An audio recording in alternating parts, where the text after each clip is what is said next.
Greetings and salutations, friends, and welcome back. We tonight are going to finish a long-standing research project of mine. For those unaware, some time ago, I began to gather the world's leading experts, authors, and researchers into what I believe is one of the greatest mysteries on planet Earth, and that is the Roswell mystery. We are coming up right now on the 75th anniversary in July of the Roswell event. Ahead of that anniversary, I thought I would gather all of the world's leading experts, authors, researchers, people who have really spent a great deal of time investigating the Roswell mystery. That mystery began 75 years ago, and it is one of the greatest mysteries on Earth. There is so much information to digest before you make up your mind, and I thought I would bring together all of the world's leading experts, authors, and researchers. And then on the 75th anniversary, for those unaware, we are going to broadcast the entire series in its entirety. Every author, researcher that I have interviewed, every bit of Roswell information that I can pack into that deep dive will be broadcast on the 75th anniversary of Roswell. Now, there is one person on my list that I have never been able to get to. He's one of my favorite researchers. He's an author, a UFO and aircraft historian, lecturer, and more. But I knew that he had some additional information, maybe information that none of us have heard before. And I have never heard him speak. I've heard him speak about Roswell, but it's usually part of a larger interview. You know, he'll discuss Roswell for 20 minutes and then move on to another topic. So tonight we have Michael Schratt, one of my favorite researchers, here to help us wrap up this incredible series. Let's bring him in here. Michael Schratt, welcome. Hi, Stephen. How are you doing? The rock star of ufology, Michael Schratt. Yeah. Good to have you here, and I want to thank you personally. I reached out to Michael and I said, I can't, in good conscience, I can't finish this series without including Michael's thoughts on Roswell and really digging, I want to dig into his brain on this thing and see what he thinks. So, Michael, what do you think? Let's start there. Well, Stephen, thank you very much. I really like the work you do. I really do. You put some humor into it. You put education into it, and I really get a lot out of your videos. I really do. Well, thanks. Ditto to you. You're one of my favorite researchers. People ask me all the time, what researchers do I trust? I can count them on one hand. This one's Michael. This one's Michael Schratt, of my one hand that I can count on researchers that I trust and think are providing accurate information. Mm-hmm. So I thought what we would do today is I want to try to present the Roswell case the best way I know how, as presented by the researchers, by the reference works. We're just going to run through the case and we're going to present it kind of word for word as is. And then later on, when we're done, I kind of want to provide a counterpoint.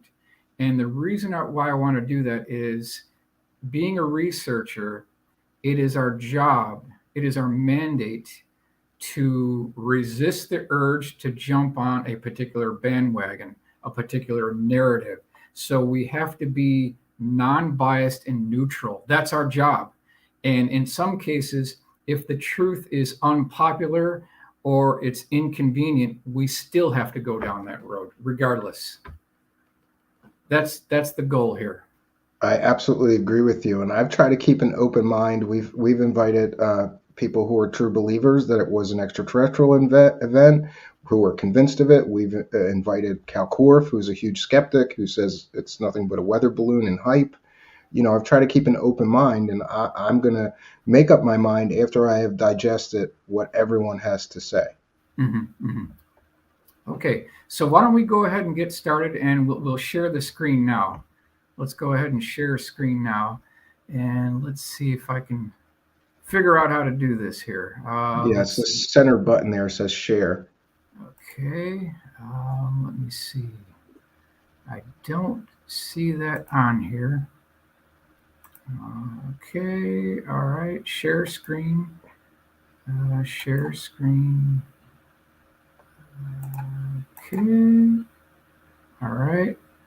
And what if I go to this? Can you see this? No, you have to go to the bottom. It'll say share. Okay. The bottom right in the middle, you'll see a bar there. It says mute, stop cam, settings, share, invite, leave studio. Entire screen.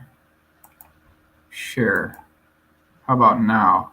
There we go. Does Now, that now work? we got it. Yeah, and I can Okay, add it good. here to our stream here. There you see. There we This is why I invite Michael, because I'm too lazy to do all these slides, and Oh no. Michael is Oh no. That's fine. he's got them. He's got slides and We gotta have visual aids a here. All right. presentation and everything. Yeah. So let's do kind of a Roswell road trip report here, and I want to take you through the town, show you the some of the landmarks, and trace the historical legacy of the event, and then take you down Main Street, which you can follow today. You can follow the path of Main Street all the way to Hangar P3 Building 84 if you choose to do so. So that's what we're going to do here. And the first thing that we need to look at is this map here. And if you look at the bottom of the map, you'll see Roswell, and we'll just kind of go through this slowly here. On the upper left hand, you've got Corona, and then you've got something called the debris field. So in point of fact, we're talking about multiple events going on at the same time. It's not just one crash here. We've got multiple things we need to look at. So the first thing is, if you look north of this large circle with the arrow that I have pointed to it, the debris field, 5 miles north, approximately 5 miles north of the debris field, which is 65 miles northwest of Roswell, is something called the touchdown site, which almost no one ever talks about. It's called the touchdown site. And this is the location where Lincoln LaPaz and Louis Rickett found two interesting things. They found fused glass, fused sand, which is indicative of high heat. And they also found, Stephen, a seamless black box that is almost never talked about.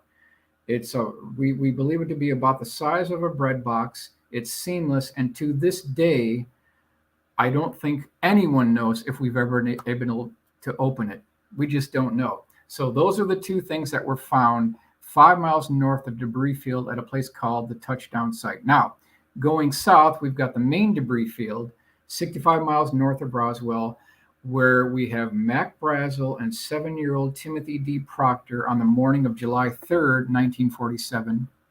They discovered 3 types of debris, which we're going to look at in the next few slides here. Now, as the craft is traversing from the northwest to the southeast, you can see the track that I've drawn here. That's the flight path. We have the main impact site. Now, there were 5 bodies recovered and 1 was still alive. And we've got the impact site, which was an egg-shaped craft the size of a Volkswagen. Now, west of the impact site, I have a small dot here. Now that dot should be moved further northwest. I've already corrected it, but I need to put that map into this PowerPoint. So take that smaller dot where I say second body site. That needs to be moved further to the west. And that's also known as the Dee Proctor site, where in the mid-1990s, Timothy Dee Proctor brought his mom to this site and told her, "This is where I found something else." He did see the body. At least one body he did see. So this is east of the debris field. Now, we go to the crash site. We already talked about it. 5 bodies recovered. 1 was still alive. And this is kind of the technical layout of where we'll be kind of going through here. Now, let's go to this one. This was taken by Don Schmidt. This is the vicinity of the impact site. This is July 2nd, 1947, approximately 11:59 p.m. And if we go forward here, so you can see there's no trees. There's these low rolling hills. It's remote by car, but it's not remote by aircraft at all. You can see whatever would crash here would be visible by someone flying over. So this is now the morning of July 3rd, 1947. We've got Mac Brazel and we've got 7-year-old Timothy Dee Proctor. They come across this strange debris, and they mention 3 types of debris. Number 1, They had debris that was basically, you could call it debris that could not be cut, could not be burned, could not be dented with a 16-pound sledgehammer. That was the first type of debris. The second type of debris is known as the Holy Grail or the memory metal. This is the kind of debris where if you were standing by a table and you pick this debris off the table and you crinkle it up in your hand and let go of it, it would spread out like liquid mercury and then slowly drop down to the table. That's number two. Number three is these strange I-beams that had this very interesting hieroglyphic writing written on the inside wall. So those are the three types of debris that were found.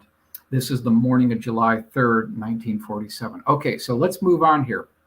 And this is interesting because whatever this was laying out in the New Mexican desert area for the night of the 2nd, the 3rd, the 4th, the 5th, the 6th, and the 7th. So we've got we're looking at 5 to 6 days that the debris, the craft, the bodies were already sitting out there before the military got involved. So you can see we've got erosion, we've got weather, we've got critters. A lot can happen in 5 days. Yeah. A lot can happen in 5 days. That's right. That's right. So, and see, now that's consistent because if you have a body that's decomposing over 5, 6 days and you've got animals nibbling on these things, it's going to start reeking really bad. And that's precisely the report that we got from the members who on the retrieval team. They said that the stench of the bodies permeated their uniforms and their fabric on their clothes so bad that their wives had to burn their clothes. Now, someone tell me how a weather balloon is going to do that. How is that going to happen? Just throwing it out there. How is that going to happen? Okay, so this is an illustration that I commissioned my friend Tom Bogan to do for me. He's no longer with us, so I'm preserving his legacy. He gets the credit for this. Now, this was done under the strict guidance of Don Schmidt. Don Schmidt has reviewed these. This is as close as we can possibly get to what it may have looked like. Now, let's go on. We'll go on to the left here. We've got the ambulance truck. We've got the survivor there. Above the ambulance truck, we've got the 18-wheeler tractor trailer lowboy.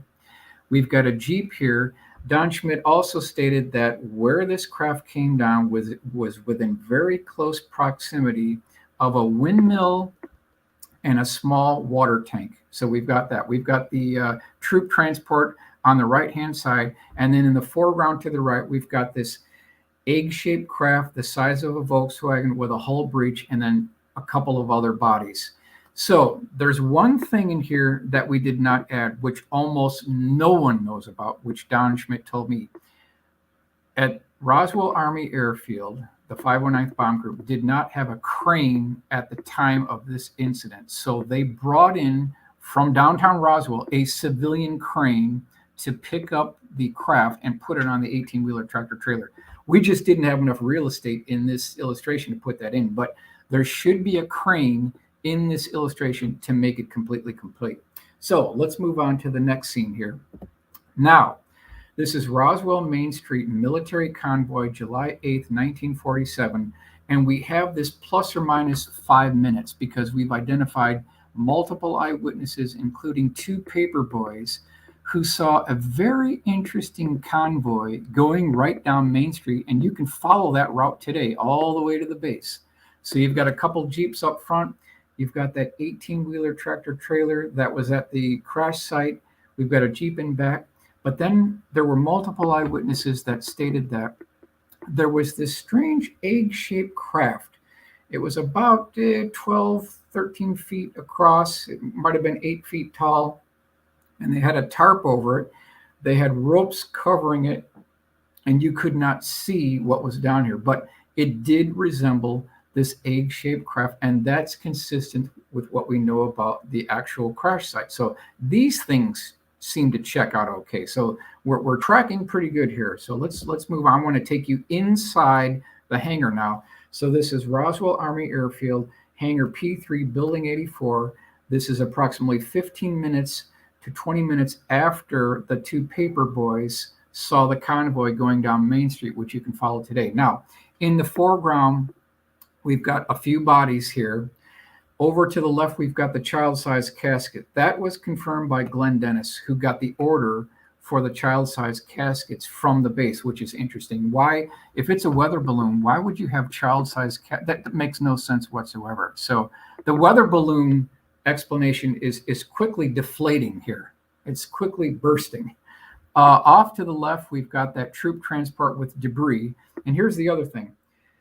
If this was a weather balloon, why would you have two teams of military police from other sections as well, crisscrossing the debris field for at least 2 days on their hands and knees? If this is just a weather balloon, that doesn't make any sense. Now, in the back, I agree.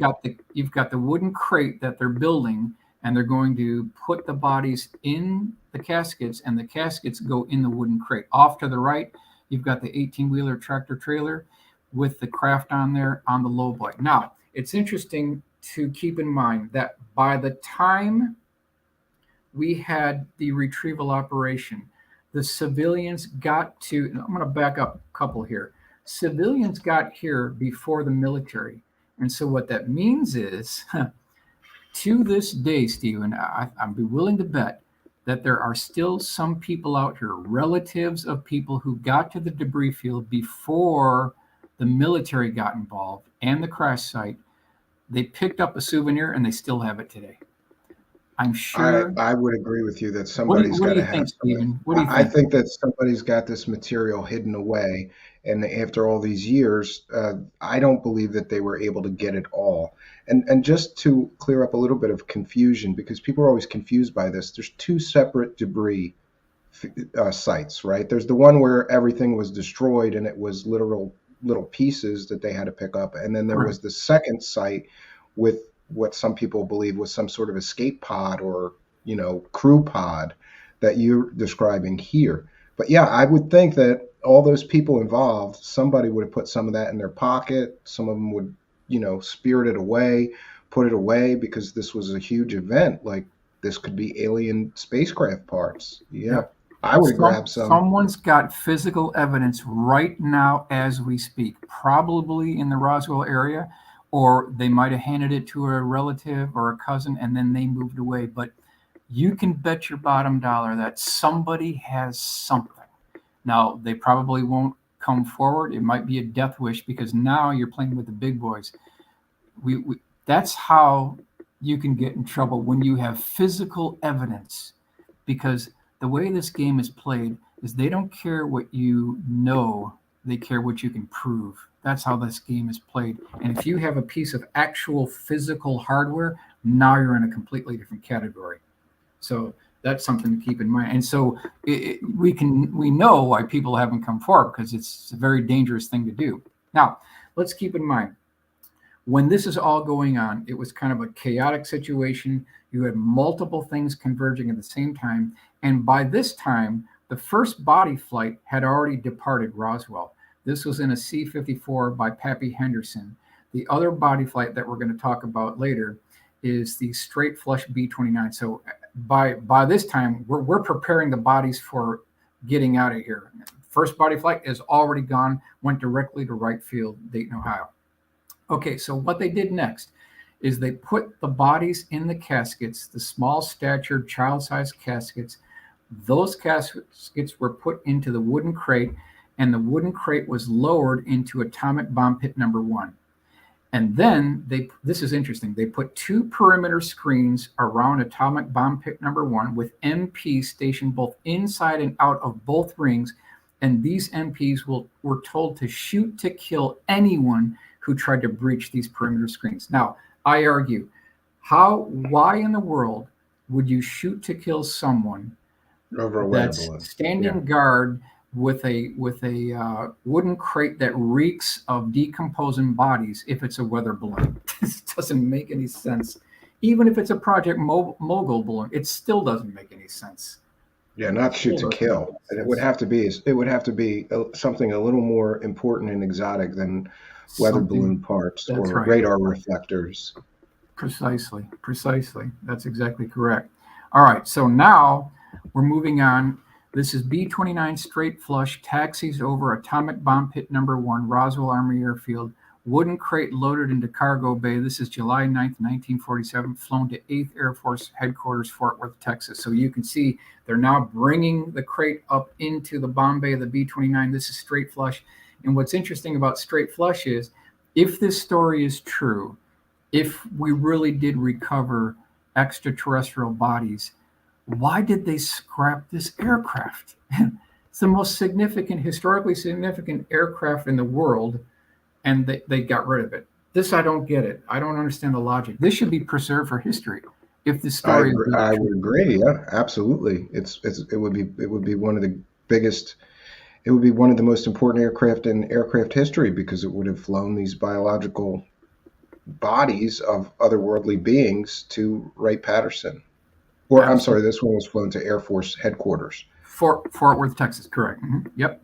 All right, so now B-29 straight flush flew the Roswell bodies to 8th Air Force, Fort Worth, Texas, scrapped July 1954. So I just can't get over the fact that this is like the most significant airplane in history. I mean, arguably more significant than the Wright Flyer that's hanging from the Smithsonian right now, the Air and Space Museum. This is even more significant than that, but yet it's gone. Okay, well, so this is the model aircraft display at the Roswell Air Center, and you can see all these really nice aircraft here. But take a look on the top shelf here, and I'm going to zoom in. And what can we find?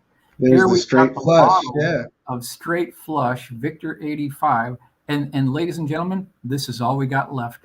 All we have left of the most historic aircraft of all time is a scale plastic model. That's it. That's all we got. They absolutely should have preserved this. It should have went to the Air Force Museum in Dayton, Ohio, and they wouldn't need to say what the cargo was. People in the know would know, but at the very least, they could have saved it for us. Yeah, and even forget about Roswell. Even just the history of the nuclear and atomic arsenal of the United States, it was involved in that as well. So it should be preserved. It should be preserved. That's correct. That's correct. Okay, so here's the nose art, straight flush. And then we should talk about the C-54. Now, at least 2 bodies were flown directly from Roswell Airfield to Wright Field, Dayton, Ohio. It was not known as Wright-Patterson Air Force Base yet. It was still known as Wright Field. And this was flown by Pappy Henderson, who was a very good pilot. His wife, Sappho, had confirmed that he had told her the story later on. So we got a kind of a second independent confirmation there. And this is a drawing by my friend Rudy Gardea. And here we've got Pappy Henderson overseeing the loading of the body into the C-54. So we just wanted to kind of... Yeah, and just to be clear, this is an on-the-record witness who gave his testimony that this is what he witnessed. He went on the record to say this is what he witnessed, and he flew this where he flew it. I mean, yep. He told his wife Sappho years later, sometime around 1983, 86 timeframe, when they saw it on the supermarket checkout. So, you know, it all really boils down to eyewitness testimony in many cases when we don't have physical evidence. How much do you trust your fellow man, your fellow woman, your fellow library research assistant, reference librarian? How much do we actually trust these people? I just don't think that Pappy Henderson would be promoting a lie. I mean, he's an ace World War II pilot. This has always bothered me when the skeptics say, well, you know, so these people said these things doesn't mean it's true, or they made it up, or they're trying. This guy has not really profited from his story. I always follow the money. You know, if somebody's coming out with a fantastical story and then they're all over, you know, at UFO conferences telling their story over and over again for money, that doesn't hold as much weight to me as some of these Roswell witnesses who years later came out with their story. It just, I don't believe that this guy would just make this up. For what reason? Correct. What would be the advantage, really? You know, what would be the advantage? Okay, then of course we've got the autopsy that perhaps took place in the Foreign Technology Division, Wright Field, Dayton, Ohio. This is sometime July 9th, 1947. We do not know the exact date. So that's kind of the site picture here. But what I want to do is I want to present what is the best available witness testimony that we have that we can really drill down and really trust, someone reliable, someone that's documented? Well, we have something in the form of Mr. Marion Black Mac Magruder. And he was a World War II pilot. He was a fantastic pilot. He was deployed to England February 6, 1943, to learn about night fighting. Now, prior to this time, America didn't know a thing about night fighting. So they had sent Marion Magruder over to England to learn about night fighting, come back to the U.S., and then teach U.S. pilots and military personnel exactly how to go about night fighting, because the Britons are the ones who invented the radar before the Germans and Americans, and so we had to get kind of an intel so that we would know how to do it. And so they Yeah, and isn't it accurate that because in England there was all those German bombing raids at night, they quickly got to be experts at repelling, invading forces and dogfighting at night and these things. So it makes sense that we would send our pilots to the experts to learn it. Exactly. That's precisely correct. So here he is, Air War College, 1947, 1948. And then if I want to take you to Montgomery Field, this is Alabama. Now, he was at the Air War College in April of 1948, and a very interesting call came in, because this was about two groups of 18 World War II pilots. The best of the best went to Montgomery Field. This is April 1948. A strange call came in from Wright Field, Wright-Patterson Air Force Base, and it was urgent. They needed to go to Wright-Patterson Air Force Base immediately. So there was a plane was provided for them. They all got on the plane, and they wanted to get their quote-unquote opinion on something. Very interesting. They wanted to get an urgent opinion on something. And so here's the Air War College, Maxwell Field, Montgomery, Alabama, 1948, just to give a site picture here. And then we've got Wright-Patterson Air Force Base, April 1948, and this is the subject of where we're going to drill down now. So what happened is they were brought to Wright-Patterson Air Force Base. This is according to Mark Magruder, his son. So I did about a 2-hour interview with Mark Magruder, and he provided the notes from his father where they talked about a very interesting encounter. Now, so you can picture there's two teams of World War II pilots. They fly them to Wright-Patterson Air Force Base. They're brought into a room, and then two men come in with a box, and they start handing out debris, which they said came from the Roswell crash. And a lot of these pilots, they didn't know anything about this. They weren't even involved, but they start handing out this debris, and these pilots, they're holding this debris in their hands, and they're looking at it, they're feeling it, they're wondering where actually it came from, what its properties were. Now, when all that was done, the debris was gathered, put back into the boxes, and then this team of two teams of 18 World War II pilots, they are led down this corridor at Wright-Patterson Air Force Base. They make a left-hand turn, and they're brought into this somewhat medium-sized room with no windows, but on the back wall, there's this one-way mirror where you could look inside, but whatever was there could not look back to you. And what they ended up seeing was the survivor.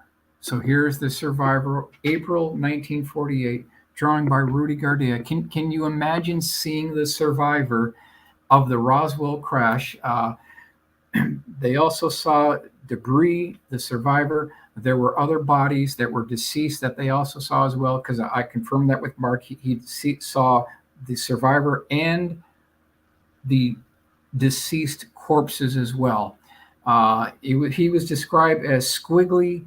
He kind of had this Casper the Ghost look, oversized eyes, kind of a two little dimples for a nose, a slit for a mouth, hairless, 3.5 to 4 feet tall, and really having this squiggly, long arms, almost, you could say muscle tone was very weak, but that's what he described back in April 1948. Now, is there any evidence to back this up at all? Is there any paperwork? Well, Mark actually sent me his father's documentation for the Air War College, 1947, 1948, and it turns out, yes, he was there. He was there. Here's the actual Air University College, Montgomery, Maxwell Air Force Base, Montgomery, Alabama. We've got the date here. They talk about the seminars that they were. Yeah, we've got a seminar looking at aliens, but it's Yeah. awesome that he has the paperwork back Yeah, up we've got the to paperwork prove to that he back was it up. actually there. It tells you what room it was in at Wright Field, at Wright-Patterson Air Force Base, what the subject was. And we'll go down here. Here's the daily planner here. So you got Monday, Tuesday, Wednesday, field trip to Wright Field. So this is confirming evidence that Marion Black Magruder was indeed there the time that he stated that he was there. This is pretty much bombshell conclusive evidence that they were actually there. Here, they even give you the names of the people involved, some of the lecture descriptions here. This is Wednesday at 10:10. Lecture room number 1, current tactics of air operations. And we can go through all these. We won't read them all, but it's very good evidence. Now, here's Mark Magruder, son of World War II pilot Marion Magruder.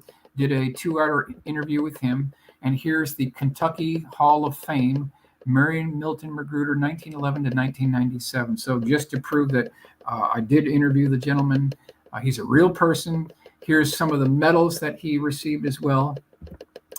And then we want to go to this one here. So this is July 20th, 1969. Neil Armstrong is this is Buzz, but landing on the moon.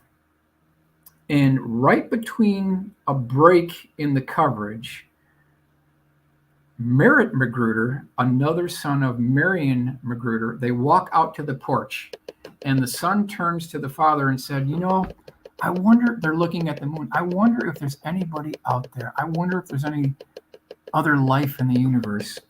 And here's some of the statements that were made by Marion Black Magruder. Quote, I know for sure. One day you will know. We are not alone in this universe. I can't tell you about it now. Someday maybe I can tell you. Statement to son Merritt during Apollo moonlighting, July 20th, 1969. Then he goes on here, quote, I was at the Air War College when all this happened. I know all about it. I want to see what the show is all about. Then maybe I can tell you more. My whole class was made privy to that information. We will watch the show. I can't talk about it now. It's top secret. We will talk about it once I see what they reveal on the show. So this is statement in 81 or 82 during a commercial break for Dallas, highlighting a promo regarding a break documentary on a possible UFO crash in Roswell during 1947. So here he's amazing. Talking about being there and being privy to the information. Let's go on here. Quote, it was not like the aliens depicted on TV, except for a large head.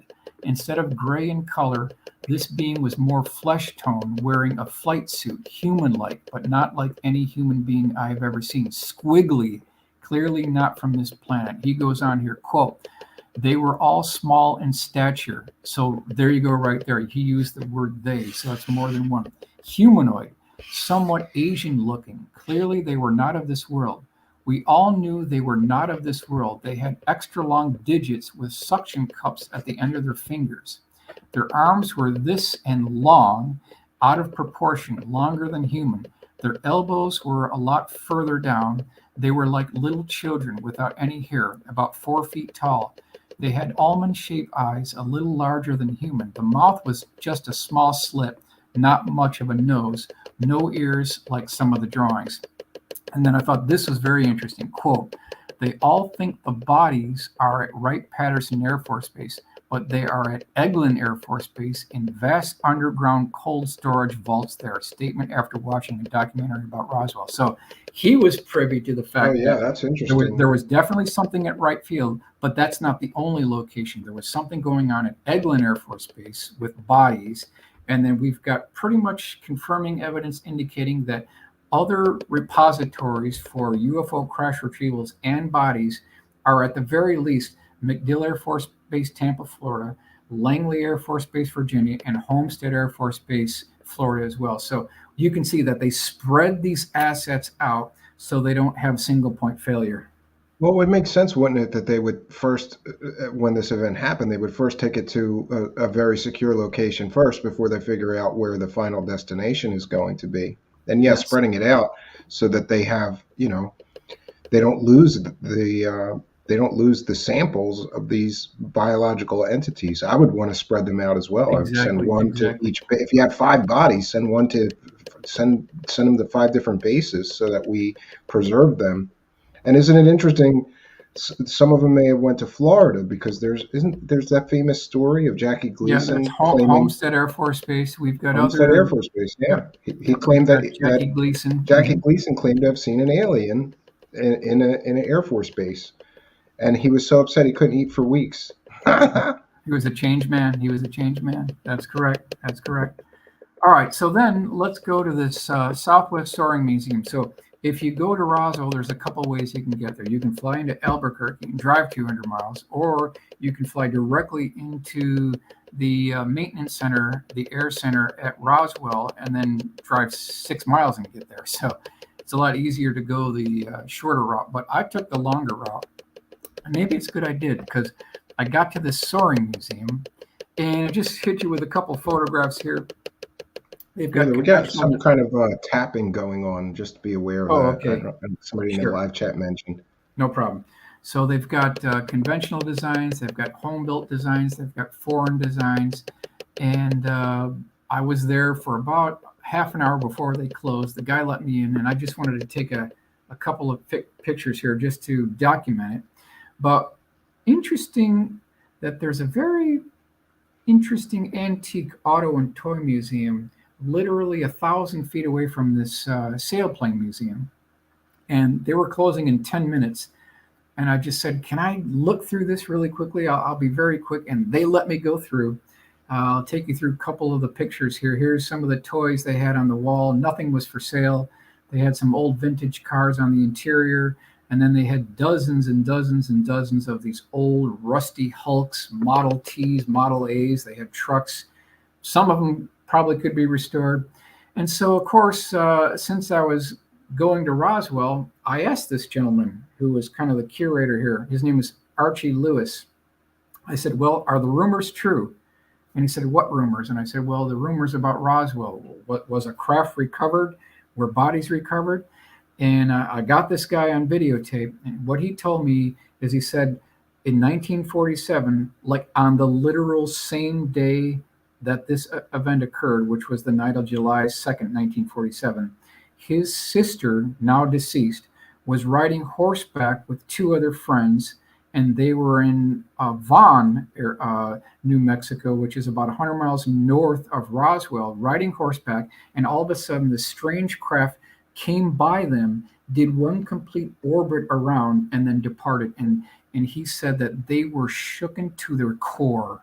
They were absolutely terrified of whatever this thing was. Now, technically, I can't prove it was the same craft, but it's in going in the same direction. It's the same day.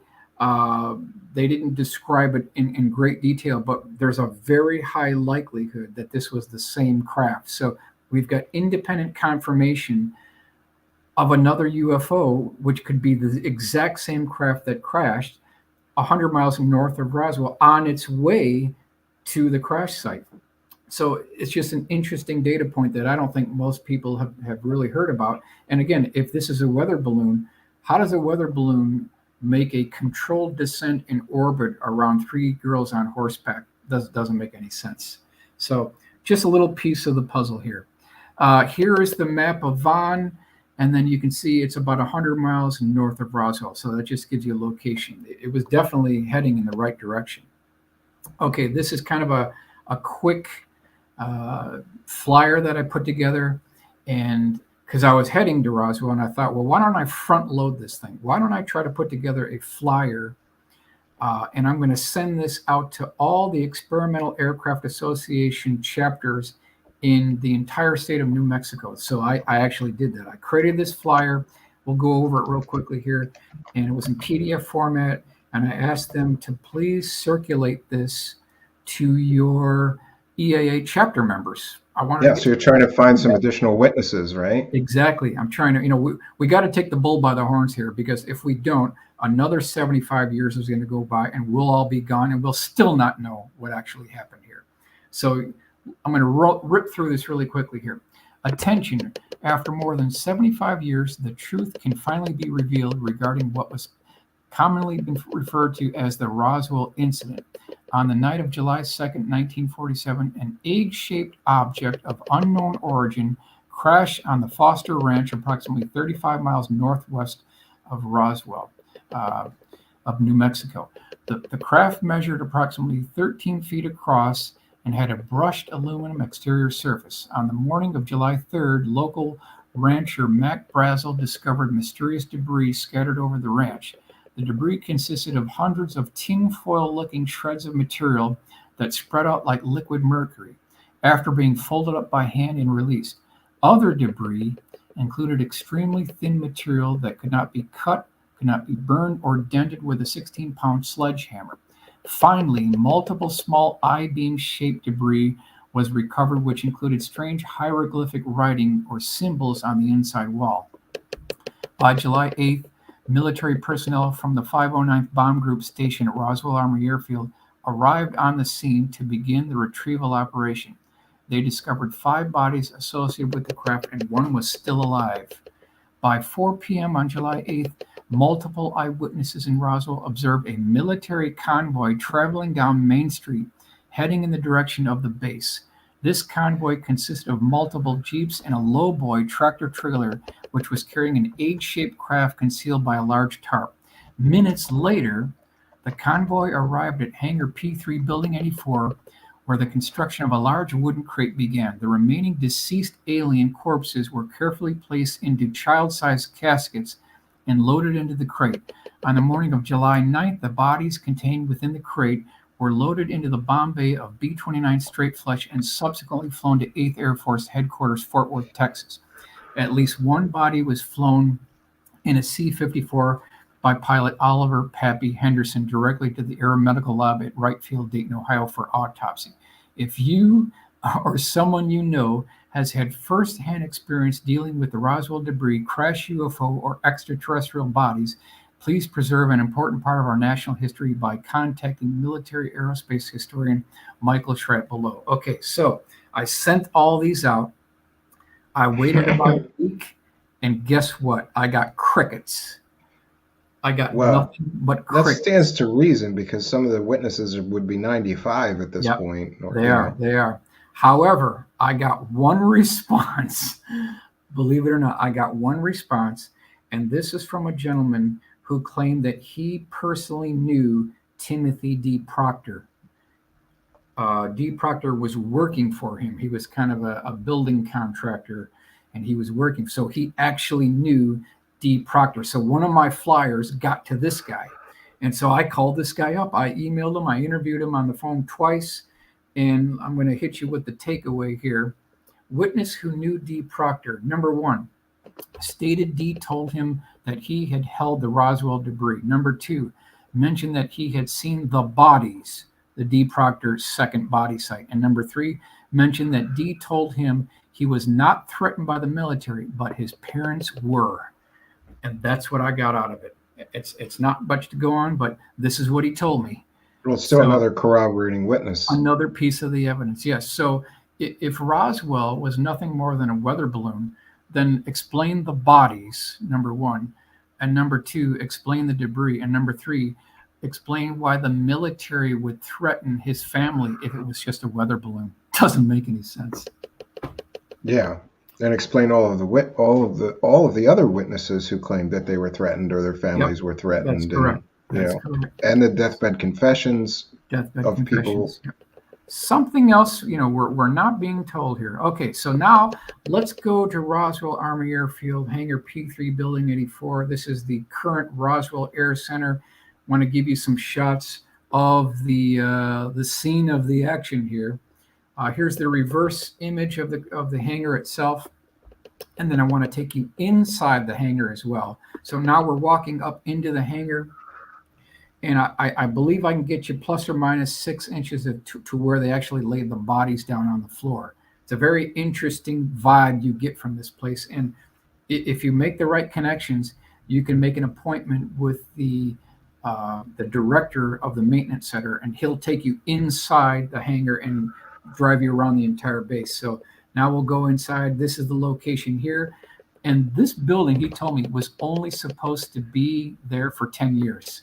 These are the original rafters, the original structure. They did add a notch cutout, but this building is still in good shape after all these years. After all these years, the building still stands. And here's the reverse side of it here. This would be the area where the 18-wheeler tractor trailer came in. And then now we're going to where we believe the crate was built, where the caskets were. And now I want to take you, this is the location here where we believe probably plus or minus 6 feet, maybe a foot at the most, where probably 4 bodies were laid out on the floor. The survivor was kept somewhere else, but this is the location right here. And it's a strange vibe. It kind of gives you a sense of history, but if all things are created and we believe that this is the location, this is the actual position of where the bodies were laid down on the floor. Now, take you through kind of the center here. We could not find the atomic bomb pits where they lowered the crate in. That was paved over, so we couldn't find that location. And well, it would stand to reason that they would pave over it. They don't need those pits anymore. They don't need those pits anymore. Bombs. No. So we could not find those. But they've got various 747s. They've got L-1011. They've got DC-10s in various stages of being scrapped and saving some of the components. Here you can see United Airlines. Now, that takes us to Elvis Presley. What in the world does Elvis Presley have to do with Roswell? I mean, is this a joke here? What in the world does he have to do with anything? Well, turns out that Elvis's jet is still there since I saw this. I saw several articles on this. It's sad because what a beautiful airplane, right? It's still there today. I went up and touched it. It was cold, but the paint is faded. It's kind of got opaque windshields. So the tires are flat. It's got weeds growing up through the cracks. It's kind of got this ghostly appeal. It does, yeah. With 20, 30 years of sun, drenched damage and raining on it will probably do that to any airplane.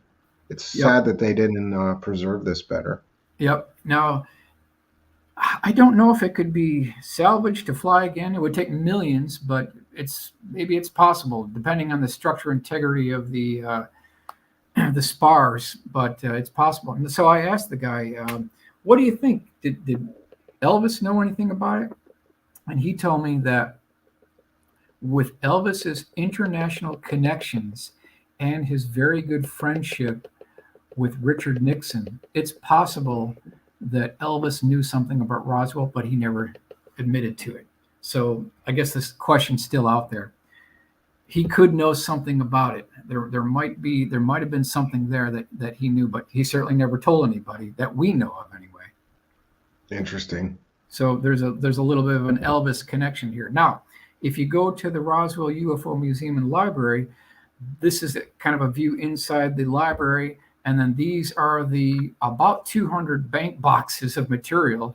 And they also have, these are kind of the shots there. They did a really good job at organizing. This is a first class operation here. And these carousels have some really nice 3-ring binders. And I only got through the top of the one on the left. There's still a lot more research to go here. So that's just kind of a highlight of the Roswell trip. Now, what I want to do now, Stephen, is I want to switch gears here, and I'm going to go through a couple of. Your desktop is worsely organized than mine. Yeah, there you go. There you go. All right, so let's go into this final revised, and I'm just going to run through a couple of points here. Now, this is kind of the questions I want to ask here. Okay, so I'm going to run through these really quick here. The Roswell why questions. This is what I've titled this here. Why were official government documents relating to Roswell Army Airfield in 1947 destroyed? That's interesting. Why You're would they right. destroy all these documents? Yeah, and I would think just the fact that they were the only military base with atomic weapons at the time, Right. everything should be preserved from that for the sake of Everything. history. I For the sake totally of agree. history, even if forget the alien stuff, forget the Roswell crash, just the fact that that bomb wing was the only game in town for atomic weapons, right? They Precisely. dropped the bombs on Japan and all of that stuff. I would think every single paper should have been preserved for history's sake. Couldn't have said it better myself. So that includes the teletype messages, radiographs, letters, phone records, and invoice. It's all gone. Where are those documents? Where are all those written letters? Okay, next one. Why were all three letters written by Stephen Schiff to Les Aspin requesting access to all 1947 Roswell files unanswered? He never got a reply. He did not even get a response. So that raises a red flag. Next one. Why would so many deathbed confessions by both military and civilian witnesses describe non-human bodies recovered rather than a weather balloon? Not one of them said that it was a weather balloon. So I think that's interesting. If the Roswell craft was only a weather balloon, why did former CIC operative Joe Worth confide in Rickett years after the crash, quote, honest to God, they still haven't figured out what that stuff is, end quote.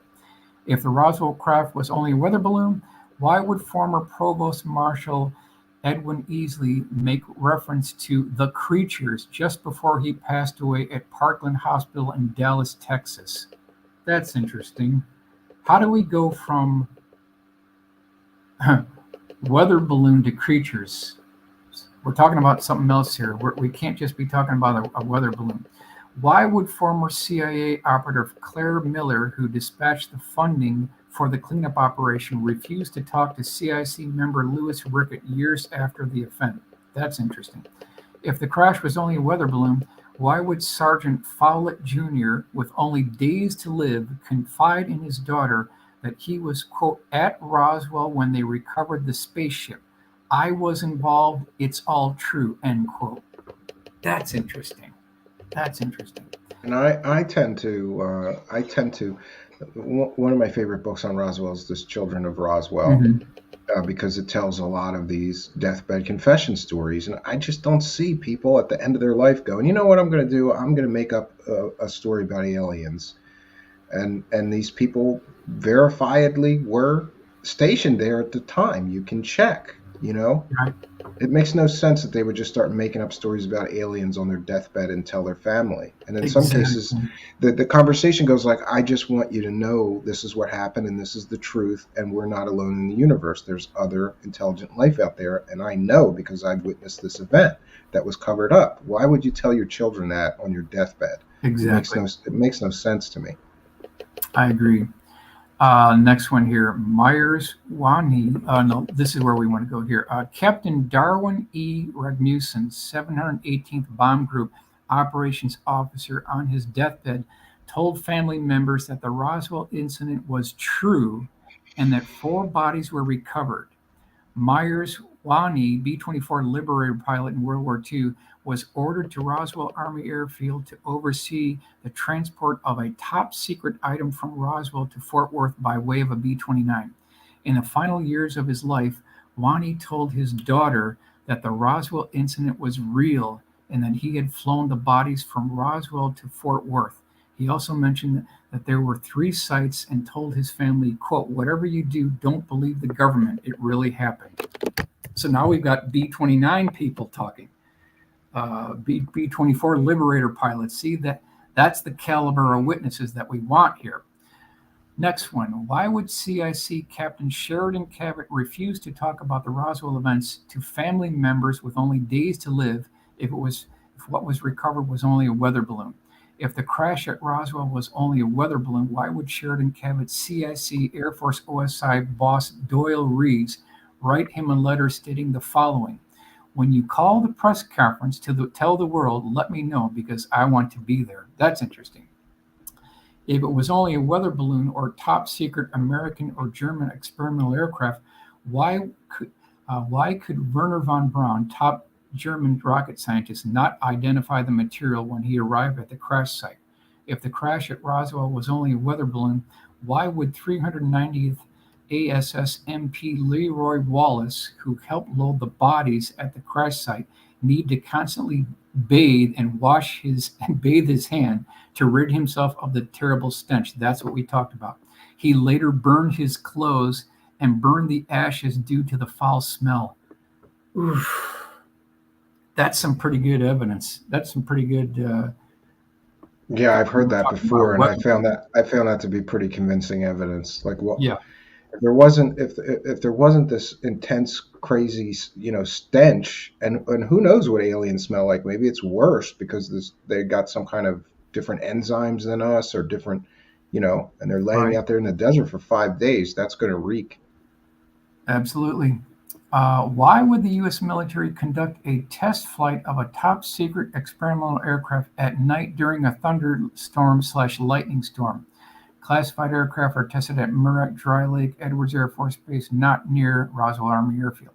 Why did special unscheduled flights arrive from Washington, D.C., White Sands, Fort Bliss, and Kirtland Air Force Base immediately after the debris was recovered? That's another good one. Don Schmidt knows about that very well. You've got immediately after this happened, you've got flights coming in from Washington, White Sands, Fort Bliss, Kirtland Air Force Base. Over a weather balloon? uh, why did Senator Dennis Chavez phone Whitmore Sr. and advise him to do what he was instructed by the FCC to not broadcast a wire-recorded interview with Mac Brazel? That's an interesting point that we've heard of before.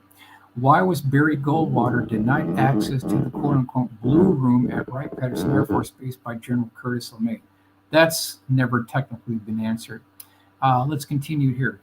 Why did Mac Brazel later claim that he found the material on June 14th and that it consisted of rubber, tinfoil tape, and wooden sticks? Why was Mac Brazel's son Paul turned away by MPs 10 miles from the debris field when he attempted to water the horses on the ranch? If the crash was only a weather balloon, why would Louis Rickett ask Cabot if the material was hot, radioactive, when he traveled to the debris field? What do you think about that, Stephen? Would that be a Yeah, weather I, balloon? I don't understand why a weather balloon would have radioactive materials included with it, or even if it was a spy balloon or whatever, that makes no sense to me. So it had to be something more exotic than a weather balloon to me. Right.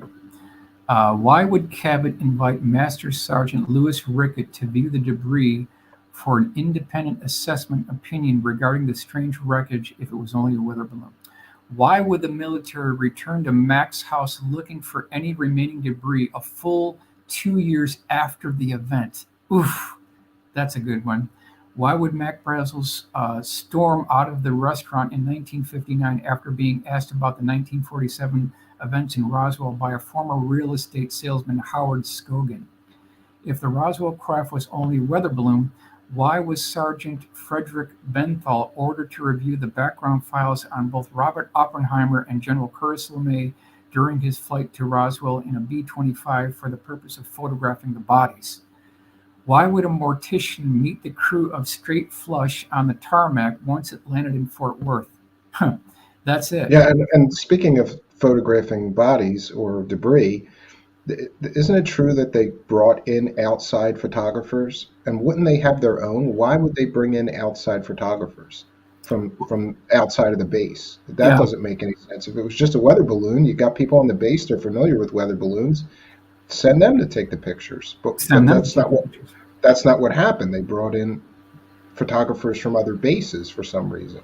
That sort of checks out with a lot of the Leonard Stringfield cases as well, where we have pilots that saw a strange movie that was circulated around to multiple bases, where two alien corpses were seen on a slab, and then the movie just cut off. So you're talking about motion picture, film reel, photographs. Absolutely, it appears that these things were taken. Okay, now, if the crash was only a weather balloon, Why was Corporal William Quincy ordered to guard overnight a tarp-covered atomic bomb pit complete with 4 by 5 by 12 wooden crate, B-29, and double row of protective screens? See, that's it. That just does not add up to being a weather balloon. And we'll just kind of wrap it up here. If the Roswell crash was nothing more than a weather balloon, why would Marcel make reference to seeing white rubbery figures at the crash site? Why did T.J. Slowey, Executive Secretary of the FCC, warn George Roberts, minority owner of KGFL, that if they air any portion of Brazil's previously recorded interview, they would lose their broadcasting license? Why would William Blanchard, Roswell Army Air Force Base Commander, leave his base responsibilities to examine a weather balloon? There is a good point. He wouldn't bother. Why was Mac Brazel abducted by MPs directly off the Roswell downtown streets? Why did Bill Brazel, Mac's son, state that his father was never the same after the event? Why did CIC Captain Sheridan Cabot prohibit Marcel from gaining access to his official report?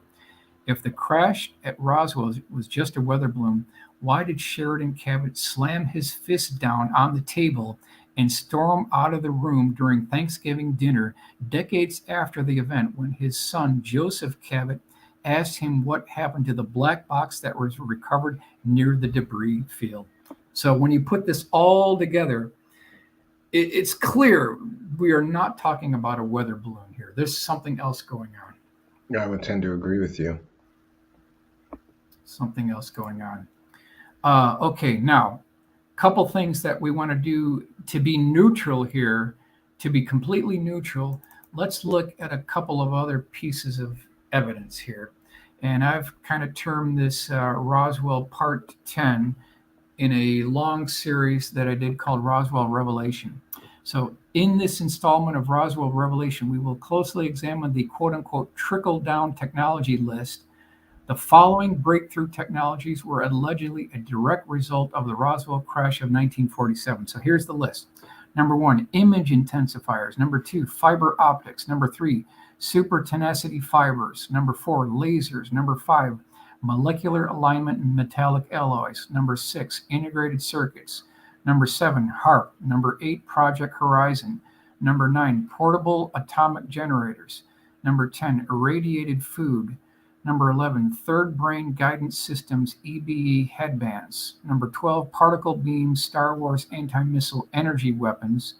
13, electromagnetic propulsion systems. 14, depleted uranium projectiles.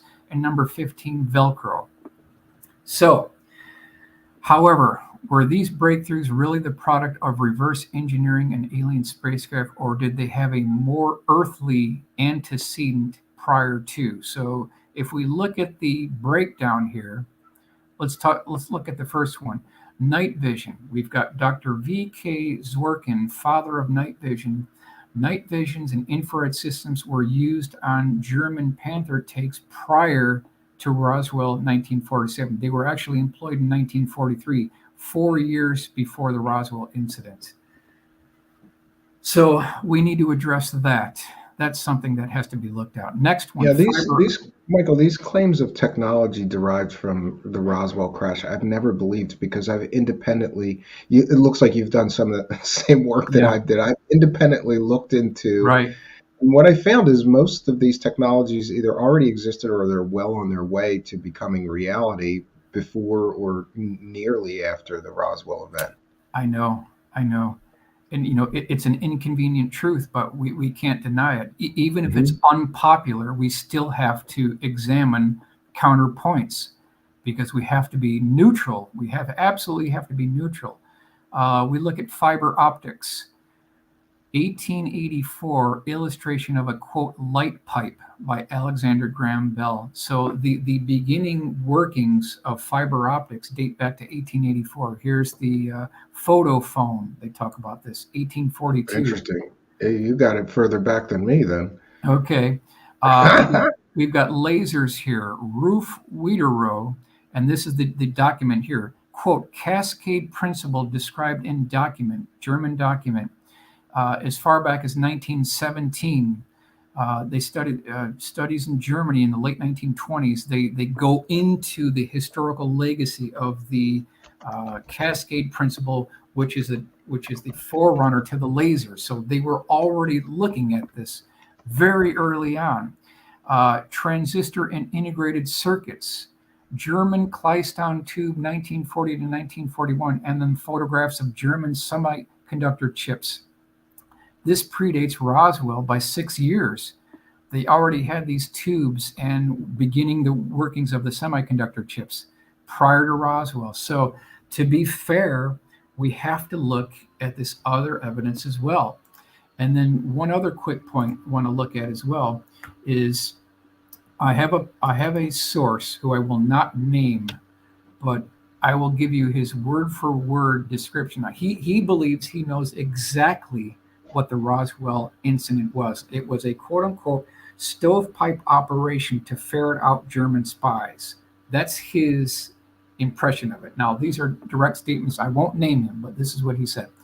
Roswell disinfo was so successful at smoking out spies and moles that 8 months after hearing that U.S. intelligence found their spies, the Soviets created their own alien crash the following year to do the same because they feared U.S. spies. Then I asked him, I go, well, how many? He said, 12 were made, 3 were used as wreckage. 8 to 9 were used in hangars as props to test military intel and scientists. All were props incapable of flying. They sat in hangars and were moved around so that personnel and satellites in subsequent years thought they were moving since positions daily. The text is a little choppy here. Tested different incoming shifts. We built those. Stovepipe is a counterintelligence technique. It's a term. The craft were not called that. The detachment would use the fake models to test incoming guys to where intel flushed out at. Back then it was CIA, or back before then it was CIA. They used the OSS, which was the Office of Strategic Services, would have used a group called Detachment 101. This is the group that allegedly built these mock-ups and quote unquote crashed them. When the War Department was in charge of everything, they started a foreign intelligence group called Detachment 101. So when the OSS started, they already was these guys already experienced in foreign affairs and special activities. No laws and definitions back then. Was the wild, wild west of intelligence. So that's according to this source. He believes it was a stovepiping operation to smoke out German spies. And that's kind of the counterpoints I wanted to bring up. Interesting. I've never heard of this. I've heard the Annie Jacobsen explanation, which I don't find credible at all, because her so-called witness told her one thing happened at Roswell with this, fake, they apparently, according to Annie Jacobsen's witness, they did some kind of surgery on already deformed children or something like that, and then crashed it on purpose to scare us or whatever. And he told George Knapp an entirely different explanation of what happened at Roswell. Let's see if I can get back to where we're at here. Let's see here. Can I get back to you here? Do you want me to stop the screen share? Yeah, you can stop sharing at this point. Yeah. See, now looking at his information, it doesn't technically jive with what we know about the bodies, the B-29 flights, the crates. See, how do we factor all that in? The stench of the bodies, the B-29 flights. So it's still kind of a mystery because even his counterpoints don't technically jive with what we know about Marion Black Magruder. So again, we're back to this thing about these bodies again. How do we actually describe and account for the bodies? If they were making a mock-up, this is something that I'm sure would be bent by a 16-pound sledgehammer, but yet the witnesses said that the debris could not be dented with a 16-pound sledgehammer. So even the counterpoints seem to kind of fall apart, and we're back to this going back to the original witnesses again. Yeah, and the most popular narrative, which is the narrative that it was an alien spacecraft and bodies were recovered and that the debris was otherworldly, therefore couldn't be cut, smashed, whatever. And interesting, I did have a question from the live chat that I thought was interesting. And since you're an aircraft historian, I thought you're the perfect person to answer this. And I suppose they know that. That's why they're asking. So, one second. Um, Patrick Sheehan asks, please ask Michael about the possibility that the Roswell incident involved U.S. Navy top secret X5U program. It was supposedly canceled in 1947, called the Flying Flapjack. Early scale prototype was flown by Lindbergh. Yes. Yeah, we're talking about some of the things that were done by Zimmerman, the Flying Flapjack. The other one, which had the right engines in them, that was never flown. So the chance fought XF5U-1, that aircraft was never flown. They scrapped it because the gearbox mechanism was too sophisticated, and so they never flew it. But Jack Pickett is of the belief that there were jet-powered U.S. Air Force jet flying wing aircraft, but since this is 47, that would have been very early on, very early. Yeah, I'm just going to show a picture for people. Very interesting airplane, and I like weird, Yep. airplanes like this. It's It's just a nice aircraft, but that plane was never flown. It was not the cool one in design, though. Yep. Sure. Mhm. Definitely a cool design. So you don't think this had anything to do with Roswell? Nope. It was not this one. Mm-mm. And one of No. my other questions for you would be, what do you think of some people believe that the the German flying wing aircraft that was recovered may have had something to do with Roswell? Like maybe they reproduced it, they were doing tests, and that's what crashed. Yeah, I know that Don Schmidt had gone down that road, and he's absolutely convinced it has nothing to do with a Horton 229, because now you've got jet engines, you've got rivets, you've got sort of a composite aircraft construction. There were no rivets, whatever they describe, and we can even go back to the black box. That black box was completely seamless, so there were no rivets, there were no fasteners, probably weren't any weld marks, and that has to be explained. If this was a mock up, if this was a fake crash built by OSS to ferret out German spies, then how do you account for this black box that was recovered? How do you account for the fused glass that they found indicative of high heat? So there's a lot more going on here, and I'm going to remain neutral. I'm not going to jump on plus or minus. I'm going to continue doing the research, and wherever the truth leads, whether it's unpopular, it's inconvenient, I'm going to go with that. Well, I appreciate that you are open to all the possibilities Correct. too, and you don't just, I've seen some people just reject evidence because it doesn't fit what they believe, and I don't think that's the right way to go about it. I think we should Right. accept all of this, accept all of the information. And I want to thank Lord Ludicrous, who said of Michael Schratt, he said the very best person to close the amazing series out. The Roswell series is one of my favorite things you have done, Stephen. And Michael, I love your work and passion. So thank you, Lord Great. Ludicrous, for your kind. Do you got a little bit of time we can take if somebody has any questions for you in the live chat? Yeah. See, whatever the truth ultimately comes out about Roswell, it has to answer all the questions. It can't answer some, it has to answer all. It has to answer the debris, it has to answer the bodies, it has to answer for all the unknown. Yeah, the only explanation the government provided for the bodies was some kind of, tests, high altitude tests where they were dropping mannequins, and that doesn't Right. work because that didn't happen until years later, first of all. And second of all, those were 6 foot tall mannequins. That doesn't explain the bodies at all. But according to some skeptics, well, it was just mannequins. They were testing things. They dropped a bunch of mannequins out of planes, high altitude testing or parachute testing or whatever. That explanation to me is about as credible as, the swamp gas explanation for some UFOs. It just doesn't add up to me. A 5'10" to 6'2" wooden crash test dummy would not fit in a child-sized casket. Ain't gonna work. Yeah, that's another one as well. So now that the 75th anniversary is coming up, do you know they're doing some special events for that as well for the 75th anniversary? To me, it's just this is the 75th anniversary of a great, great mystery. Do you think that we'll ever get a definitive answer, or that this mystery will be ever solved? Very good question. Without the physical evidence, we are just going to be spinning our wheels. That's it. Without that physical evidence, it's just going to be another one of these legends.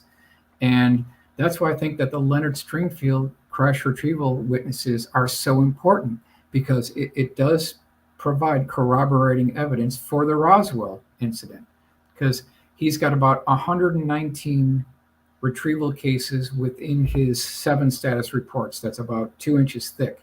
Now, can we rule some of them out? Absolutely. Some of them are overlapping, no problem. Some of them are hoaxes, no problem. So let's take 20 off the batch right there. Let's go from 119. Let's just go down to 100 conservatively. So it's like the odds are 100 to 1. All we need is 1 to be correct. That's all we need. So if you took those odds to Vegas and you went to the roulette wheel and there were like 100 spots there, and you bet on 99 of them, you're going to win. You're going to win every single time. Yeah, that's good. The odds are in our favor. All we need is 1 to be correct. Yeah, we have an excellent question from number 6. Is Michael coming out with a printed art book? Well, I think my Dark Files book is my printed art book. Yes, but at first that was an ebook. I've just now learned that you've got it. You've got a printed version available. It's available on Amazon, right? It's printed all right. I'm a terrible show host. I will put the link to your Amazon book in the description of the video. But you can just search on Amazon for Dark Files, Michael Schratt. It'll pull right up. Dark Files. Book, 66. And I got to tell you that I'm so glad that you did a printed art book, because I like ebooks, but I really like to have the physical book. I like a book I can hold, Yeah, absolutely. And Pix is here, surprisingly not arguing with me tonight. And he says, Michael, are there any aspects of the story you would venture to assert as true? I think I would take the word of the World War II pilots like Marion Black Magruder. I would bank on that. When he talks about things being pulled over to Langley Air Force Base, other locations other than Wright-Patterson, that checks out with some of the things that Leonard Stringfield had talked about. So when coming from a World War II pilot that has no dog in this race, he's just talking about what he experienced. Plus, we've got his records proving he was there. So I take a bank on his statements. Yep. Yeah, and I'm not aware that you were working on a Lazar project, but somebody's asking when the Lazar report is coming out. The Lazar report came out. It's been out years ago, right? It came out 10 years ago. Yeah, and I don't know if you're aware, Michael, but we have had on the record sources from Los Alamos. We talked about this off air, but just to inform that his bosses at Los Alamos have now been found, and they gave on the record statement saying that Bob Lazar was never a scientist at Los Alamos. He was a low-level electronics technician. And we've also got on the record interview with an Area 51 security guard who claims that Bob Lazar never stepped foot on the base. You did such a good job on that. I know. Well, it wasn't my work, but I was able to find people who did that work and allow me to, and they came here and helped me to share it, because we have a little bigger bullhorn, The question I have is, if that story is true, why have we not heard of even one test pilot who flew out of that facility stating that they saw a remote working facility at Papoose Lake S4?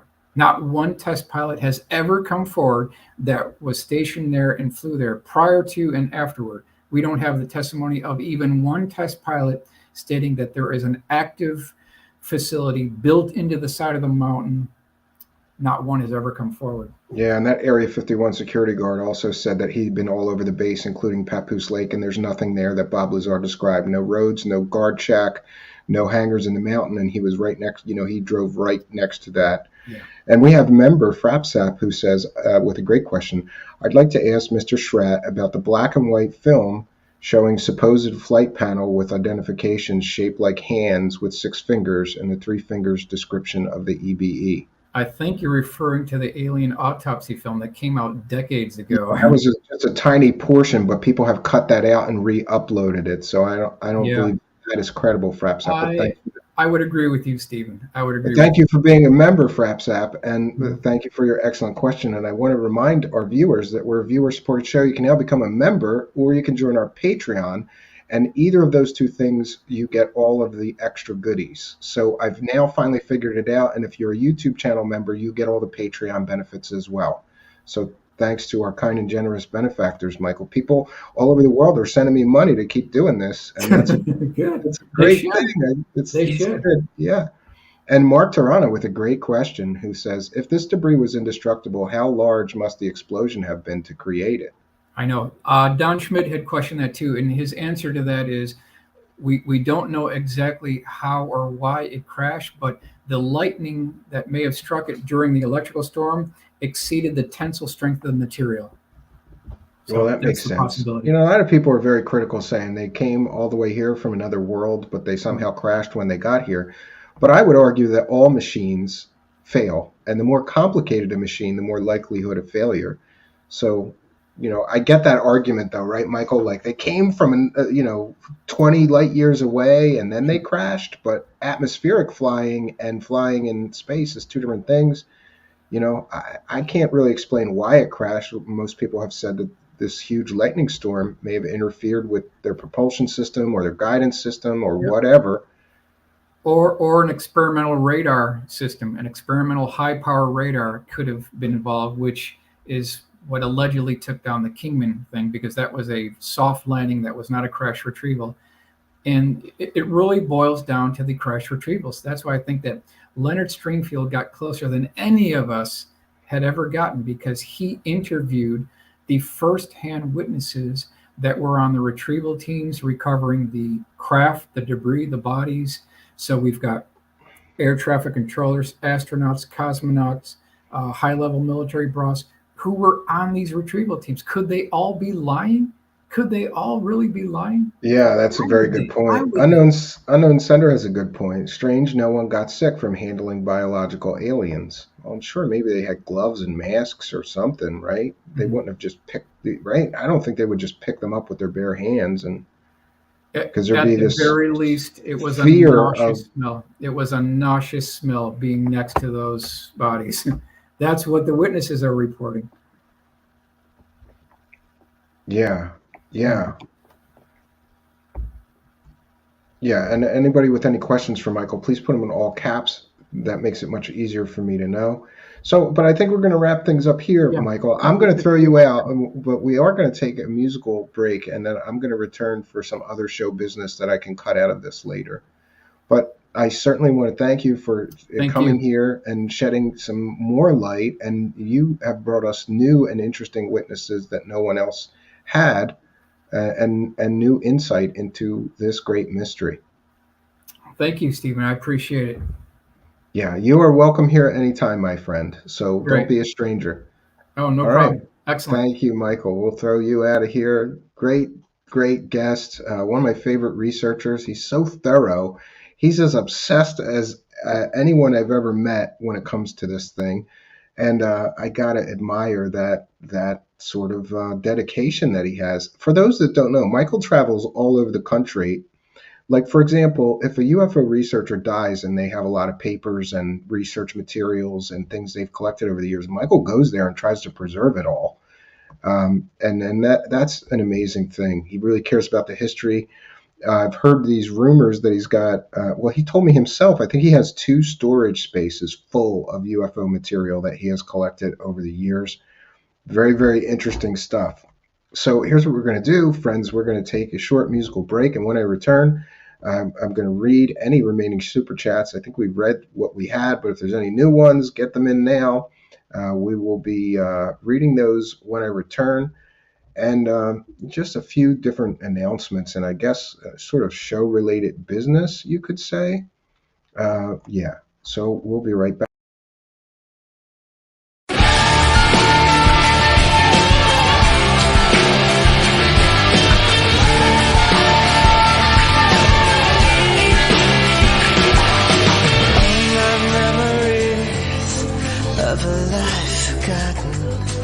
Pictures, the letters that we wrote are hidden in the dark.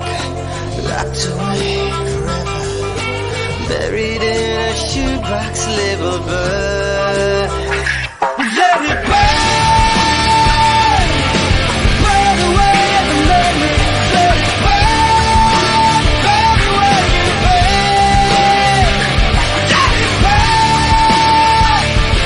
till there's nothing left but ashes. Let it burn, and the ashes blow away. Let it burn.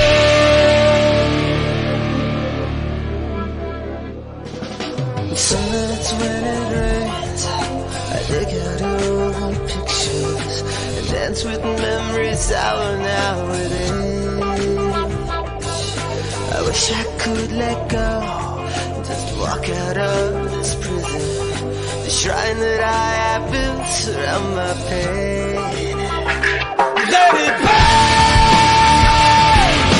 burn away the memories. Let it burn, burn away the pain. Let it burn, till there's nothing left but ashes. Let it burn, and the ashes blow away. Let it burn, let it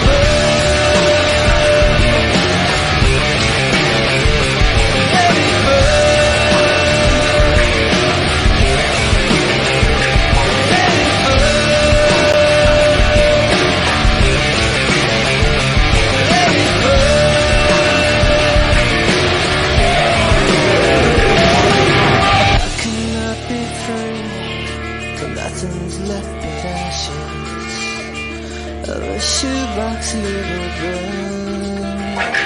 Let it burn, burn away the memories. Let it burn, burn away the pain. Let it burn, till there's nothing left but ashes. Let it burn, and the ashes blow away. Let it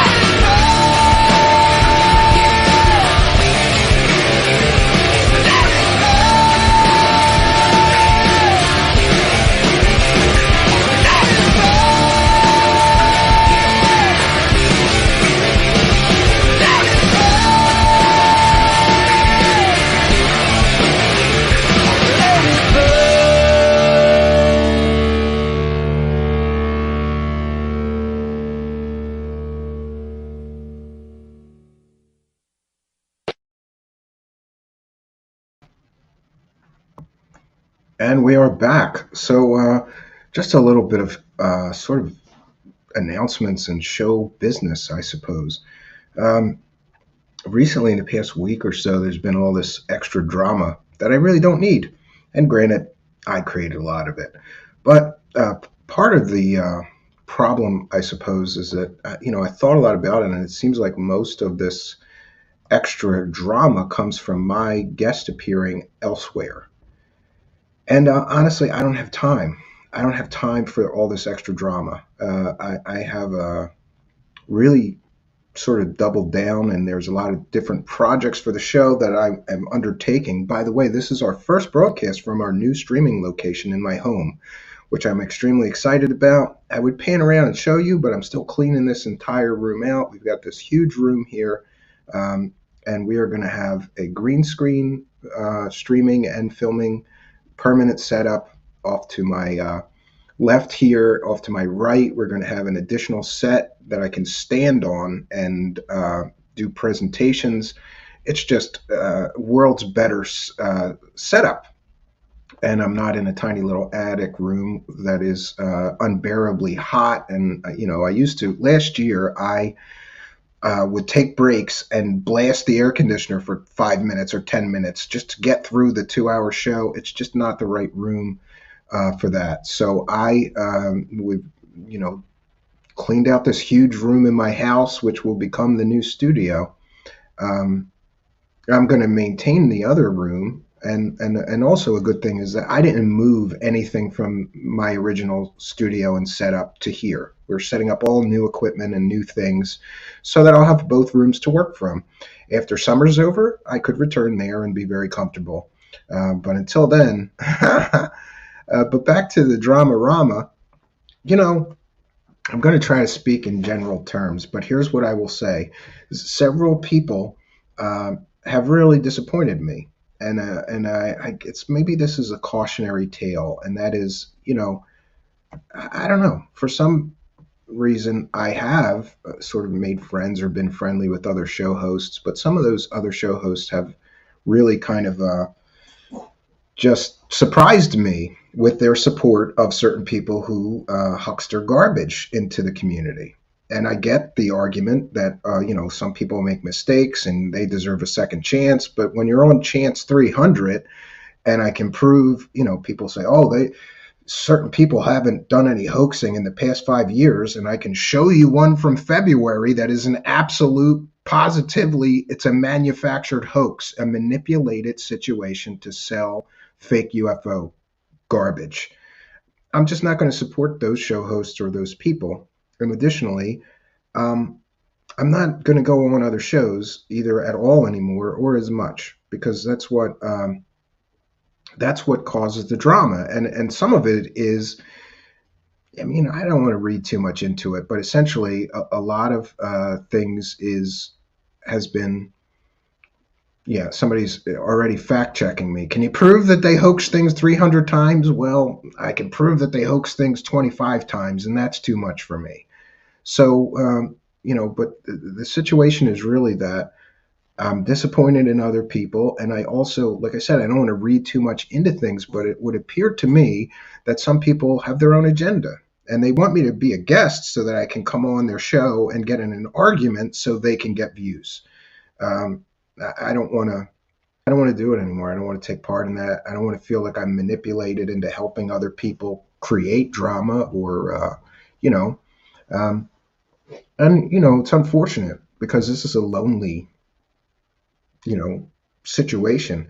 I could have my nose buried in research for a month and not speak to a single person except my family, I suppose. It's a lonely situation. So I guess it's natural you get friendly with people, but ask anybody that knows me or has been my real friend in real life, right? I have very few close friends. My best friend is across the street from my cabin.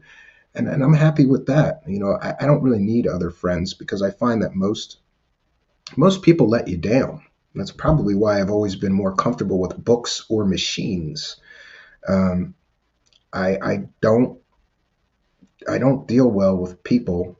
I don't deal well with backstabbing. I don't deal well with just interpersonal relationships. One of my doctors has suggested that I'm on the spectrum myself, and I do have some definite signs of that. Maybe that's one of the other reasons why I don't do well socially with other people. I just avoid people. There's very few people that I like to spend time with besides my family and a few very close friends that I have. I don't, and let's not conflate things. An internet friend is not the same thing as a real life friend, right? But my point is that, let people get close to you and they let you down. And all of us have to choose which sources of information we believe are credible. Some people cannot be objective when it comes to that because they're making money from the same scammers that are out there scamming people with their fake garbage. And I'm just not going to support people that support people doing that any longer at all. I'm not going to start a big flame war here or show war, drama war between me and any other show hosts. I'm not going to participate in that drama. If you believe that somebody who has literally been caught hoaxing things at least 10 or 25 times, let's be conservative, is a good source of information, then you're not somebody I want to converse with. You're not somebody I want to pal around with because you're supporting garbage. And I do not support garbage. And by the way, I not only am I not going to support garbage, but I won't be bought off. Some people, there's a lot of stuff that goes on behind the scenes that you people don't know about. And there are some less than scrupulous people pushing their garbage into the community who a tactic of theirs is to buy off people that are very critical of them. some people may know that one certain show host used to be very critical of some people, and then suddenly they're getting paid by them, and now those people are great researchers and they're really trying to do better. Bullshit. Bullshit. It's bullshit. And nobody can sit there with a straight face and say that they can be credible or that they can be objective about a certain information supplier when they're getting paid by them. He can't tell you the truth. I can. And in full disclosure, the same people that bought off some people in our community tried to buy me off, and they thought I was going to go cheap, right? That's very offensive. You thought I was going to go that cheap? You were going to buy my silence about your garbage peddling for, some spec deal? For those that don't know, here's a spec deal. Work real hard for us for free, and then if we make any money, we'll cut you off some of the YouTube pennies from these projects. No, thank you. Do I really want to chase somebody around? Remember, the YouTube pennies come in on those videos mostly at the start, but later there's residuals. Am I going to chase somebody around for YouTube pennies for the rest of my life? And then I have to keep my mouth shut about all the fakery, fraudery, and bullshittery. No, I can be completely objective.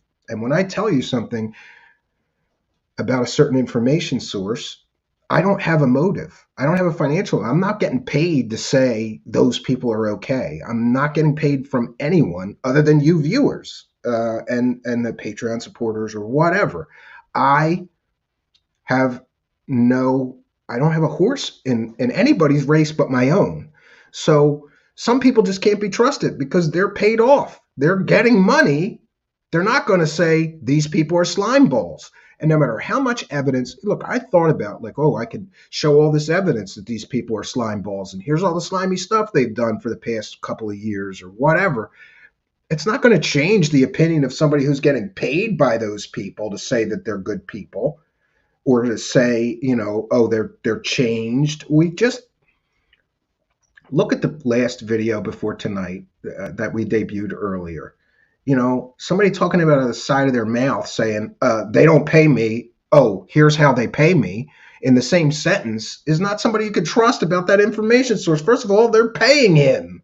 I just don't get it. So, I'm just going to divorce myself from most of this shit.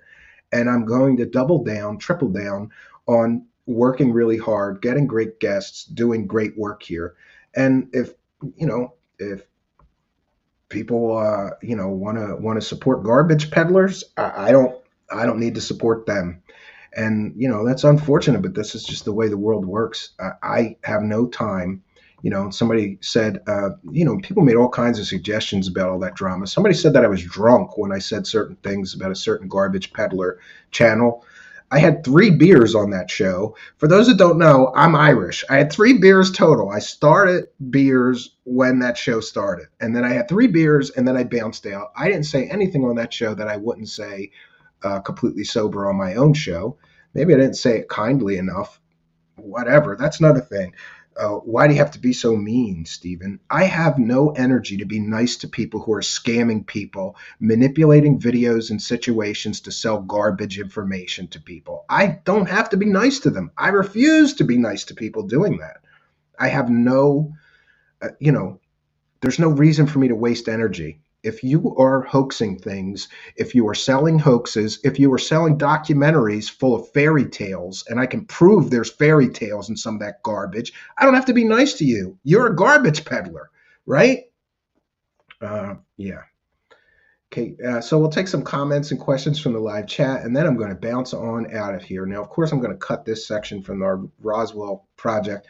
I want to thank Michael Schratt once again. I'm so glad that we got him in here tonight because I knew he had new witnesses, new information, new breakdowns, new perspective into this Roswell mystery, and I didn't want to finish. For those that don't know, July 7th, I guess, is the 75th anniversary of Roswell. And on that day, we are going to broadcast, I think it's going to be 10 or 12 hours long, a 10 or 12 hour long, comprehensive, complete and total deep dive into the Roswell mystery rabbit hole like I've never seen. I did this for me. It was a selfish endeavor, but I'm going to share it with all of you, right? So comments and questions for me, put them in all caps. Big Fat Creep is here and says, I'm just here for the UFOs. Yeah, I don't, here's the thing about the drama, though. It does drive views. I'll give those people that are trying to create the drama, I give those people a pass, I guess, because they're right. Drama, people love drama. Oh, this show host is talking shit on this show host, and that's another thing. I'm going to try to avoid all that too. Uh, let people do slimy shit. If other people don't realize they're doing slimy shit, me pointing it out, you know, me pointing it out doesn't help. It just creates a rift, and then I'm an asshole because I said this guy's doing this or this guy's doing that, and yeah, I'm human, so sometimes I get pissed off. Like I'm supposed to compete with people doing all this slimy shit, but you know what? The world is filled with slimy people doing slimy things. This thing is no different, and me pointing it out and bitching about it isn't going to change anything. Kate Schneider says, if that's drunk, you don't want to see me drunk. No, man, I'm Irish, Kate. 3 beers is not going to get me drunk and make me start screaming at people. I just naturally scream at stupid people, I guess. I lose my patience with stupid people. And you know what? Another thing is, I'm just tired of all the excuses for that channel. And you will notice that it's only people who are getting paid or are just entering into deals with them to get paid in the future that will defend them. Nobody else defends that channel. They peddle garbage. They've peddled garbage since they began. They've been caught faking this, caught faking that, caught standing there saying we're in the Philippines covering this exclusive story, and then somebody checked on Google Maps and found out that they were in Hawaii 20 minutes from their house. That's garbage peddlers. That's who does that. Garbage peddlers do that. And no excuse you come up with for why they did that is sufficient. That's peddling garbage. Lord Ludicrous says, I always appreciate your honesty. You didn't sound drunk to me. I had a blast on that panel. Yes, well, I didn't. I felt like, somebody didn't tell me they were going to be there. And I didn't even know they were there. I just started popping off about that garbage documentary with the fairy tales in it. Davina, so am I. I'm half Irish and half Polish. Davina says, I'm Irish and Polish, so I get drunk and do stupid stuff. Yeah. Razor Revolution, what's going on with these two? No comment. I don't care what's going on with them. They're garbage peddlers too. And, but we have to recognize here something that's very important. I'm not naive to the fact that the people who are just like, rah, rah, rah, aliens are real and all these stories are true, have twice the subscriber base than I do. But I think that leads people, this is a dark and slimy world sometimes. And some of these people realize if I just sit there and rah, rah, rah, the aliens are really visiting us and all these stories are true, and ignore all the evidence that so much of this is fake, fraud, and bullshit, I don't think you're doing anything good for the world. When I look back on my run here in the show, however long I do it, I want to be proud of the work that I did 10 years from now. I wouldn't be proud of peddling garbage or talking about stories that I know are fake just because I need to fill some time. It's just, and that's another thing I would like to mention is that in July, or in June rather, next month, we're coming up on the 2-year anniversary to the show. And I got to tell you the truth because I'm always honest with my audience. I am seriously considering ending our run in June. We've done excellent work here. There's more work that I would like to do, but part of me thinks that I should just, exit stage left in June because of these handicaps I talked about. I'm always going to be the guy with half the subs of the other people, and that means with half of the money of the people that are just willing to lie to people, the people that are willing to mislead people, the people that are willing to sell garbage stories constantly. I'm going to have to be running this marathon with 2 broken legs, and that's really not fair. I could go cover true crime and I'd be at a level playing field with everybody else covering true crime. Now, I'm sure some of those people embellish or what, I don't know. I don't know what to think about this, right?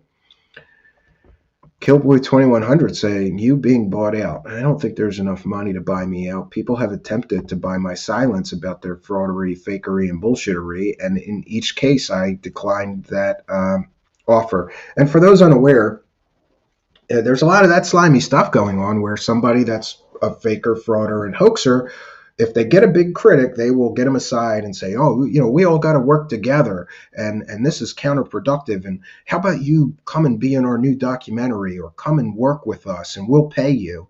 But you gotta soften your tone, or even defend us when people say that we're not doing good work, or what. I'm not getting involved in any of that shit. It's a slimy world out there, right?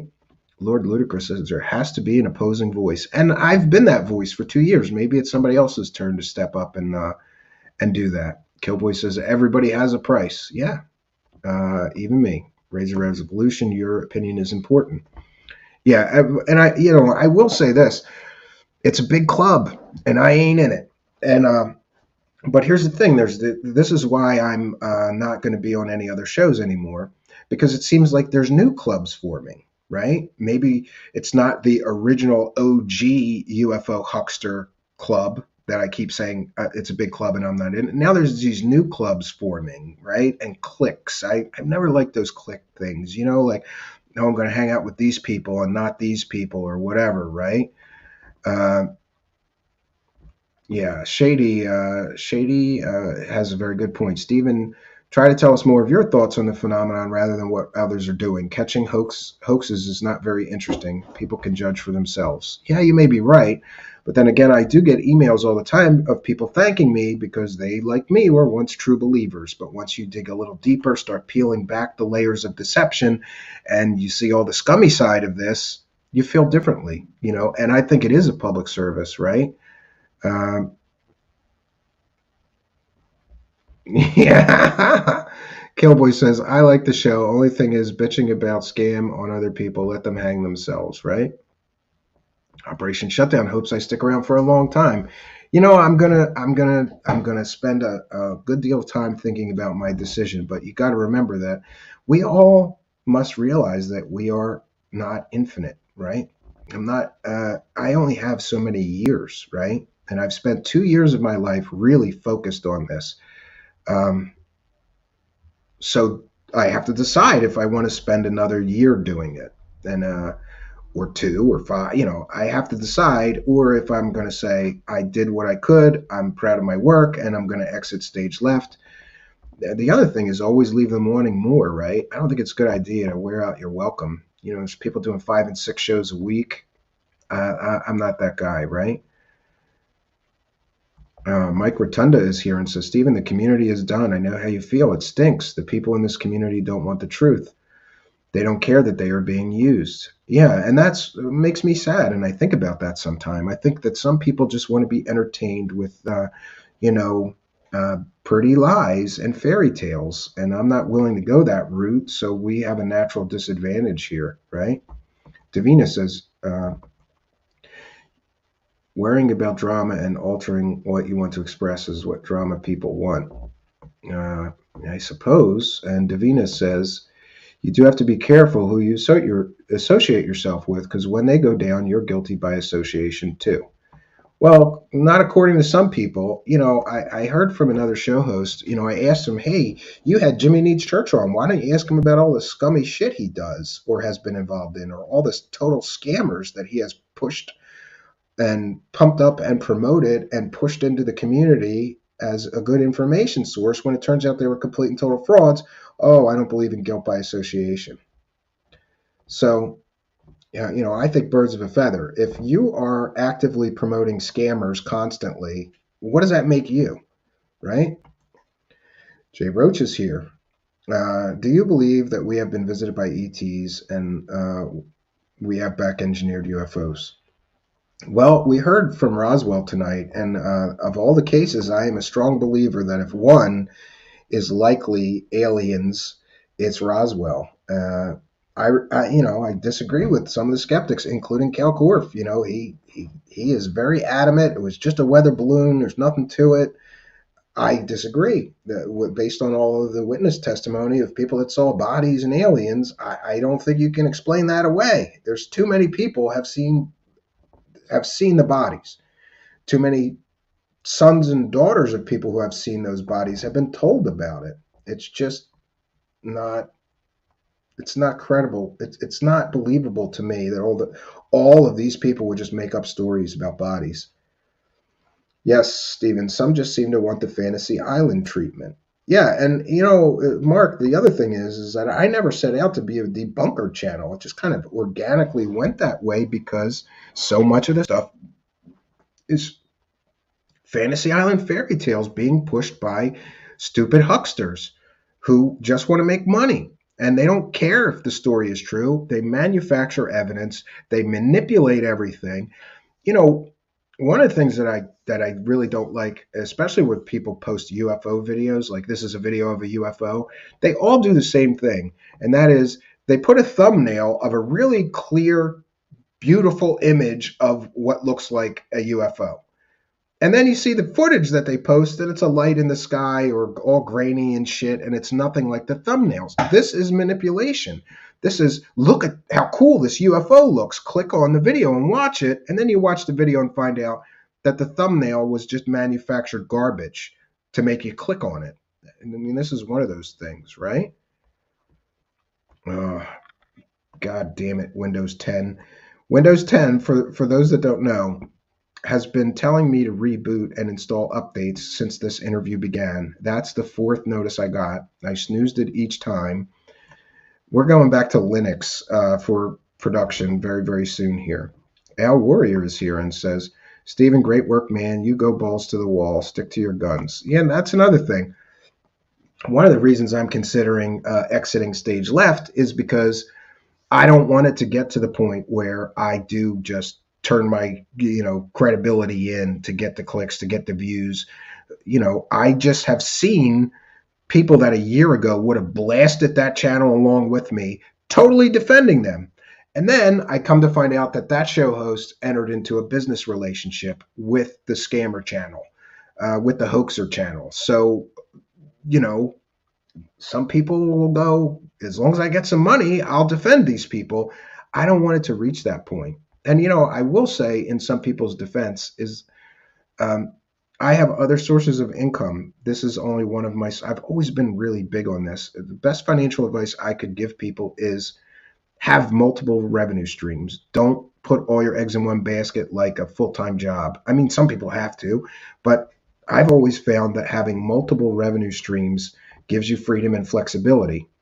My point is, since I have multiple income streams and multiple streams of revenue, I don't need to sell out. I don't need, the YouTube pennies. I'm not going to sell my soul for YouTube pennies because that's the only income stream I have. I have other ways to make money so that I can keep my own integrity intact. And I'm sorry if other people are so broke that they have to sell their souls for this, into this cesspool of let's just sell garbage. Let's just defend people who sell garbage. I'm not going to do it. And again, one of the reasons why I am thinking of just bouncing on out of here and exiting stage left is because I don't want to become one of those people. And I just saw somebody become one of those people who never would do that and never would be like that. And, but I get it. He's probably tired. He's probably tired of having these handicaps of only trying to do it the right way, trying to not sell garbage. And you see all these people selling garbage and making 3 times more money than you. And after a while, you must go, you know what? We'll sell a little bit of garbage. I'll embellish this story a little bit. I'll do the thumbnail. I'll do the clickbait thing. I'll do all that. I could see how people would get there, Big Fat Creep wants me to make YouTube backyard videos again. Davina says, are you taking the channel in another direction? Well, one of the things, Davina, that I've been thinking about is it was never my intention to solely cover UFOs. We were supposed to be a mix. This show was supposed to be a mix between Art Bell, Unsolved Mysteries, and maybe Howard Stern when he was good. It's supposed to be a little shocking, supposed to be mysterious. We were going to cover all different mysteries. And somehow organically, it just went to UFOs, mostly because that was one of my greatest interests in the paranormal is UFOs. I had my own experience as a child, and I thought, I know all these UFO people. So naturally, the show went the way of we cover UFOs a lot more than we cover the other mysteries. We're going to get back to some other mysteries. Steve Long says that's why the topic is what it is, cash over credibility. Yeah, thanks, Steve Long. And by the way, I got so much. Steve Long was a guest here. Go look up his recent, very well-spoken young man, very credible person. There's not many out there that are. Got a lot of great compliments from your appearance here, Steve Long. Thanks for doing that. Okay. Razor Revolution. How did Secure Team 10 get so many subscribers? By faking a lot of shit. That guy got caught interviewing himself with a voice disguiser. Again, I don't want to turn into that. I would rather just disappear. And the legacy of the show that I created will be around, and I will have never gone down that dark road. I'd rather quit than end up like these people just selling garbage or defending people selling garbage, making excuses for people selling garbage. Don't leave completely. People come to watch you. The stories and hoaxes you cover are secondary. You could be right, Lord Ludicrous. And I'm usually an all chips in kind of guy. I'm not looking for attention saying that. I'm just being honest with the audience. That's something that I'm considering. I realize we're coming up on 2 years, and I have to make a serious decision. And it does also relate, I can be honest with this too, it also relates to the financial end. Not complaining, but, we're not making a mint here doing this. So, could I take those same hours that I put into the show every week and make more money in other areas? Absolutely. Absolutely, I could. Would I enjoy doing those other things as much? Probably not. So you could see it's a very difficult decision to make, right? And we're coming up right on 2 hours, right? So we are going to bounce on out of here. I want to remind you of a few things. First, the great way to support us is throwing a couple of bucks in our hat. There's instructions to send a PayPal donation in the description of the video. Actually, while I'm here, we're gonna check into the PayPal. The kind and generous PayPal donators. You can give a super chat during the live shows, but if we're not broadcasting live at the time, another great way to support us is to just send a PayPal donation, and it's to truthseekershow@gmail.com, and add a note, put whatever message that you want us to share, and we will read out your message. Kind and generous for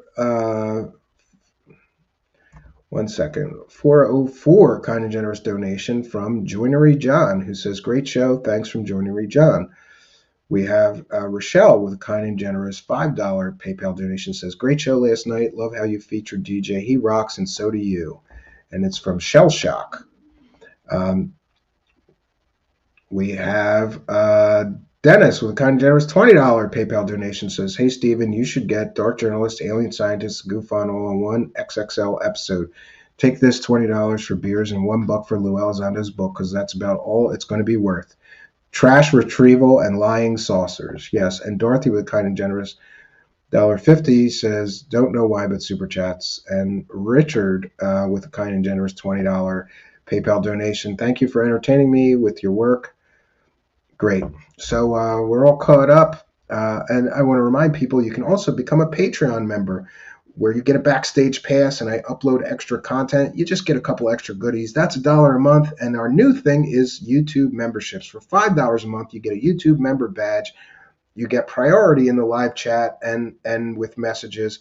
And you get the members only section here where I upload extra goodies, including all of the Patreon benefits. But the YouTube members get the Patreon benefits and a few other extras, and that's $5 a month. The other way, of course, I realize that everybody's having a tough time. It's rough out there. Brother, can you spare $1? That's why I'm begging for money on the internet. But but the other way that you could definitely help us is to like, comment, subscribe, and share these videos. It really does help. My life is being run by an AI algorithm. And in other words, that AI algorithm is deciding whether I will be successful or be a failure. And one of the ways that we can tip the scale, put our thumb on the scale, and get that algorithm to really help us is to like, comment, subscribe, and share. Hit the like button on the way out. It really does help raise us in the search engine. The AI algorithm loves interaction too. So leave some comments. What did you think of tonight's guest, Michael Schratt? What do you think about Roswell? Leave some comments in the video here. It really, really does help. And I appreciate all of the interaction and helping us to continue in this journey. Let's see.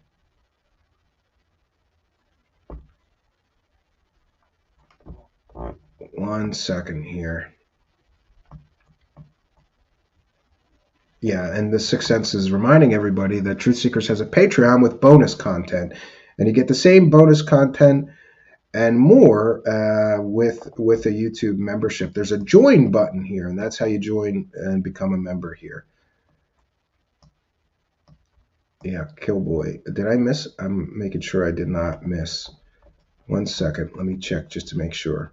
I'm making sure I didn't miss any super chats. I think we read them both. Yeah, we already read those. So we're good. I am good to bounce on out of here. Lots of stuff going on. I hear that Lou Elizondo is going to be on a certain guy who needs church radio show.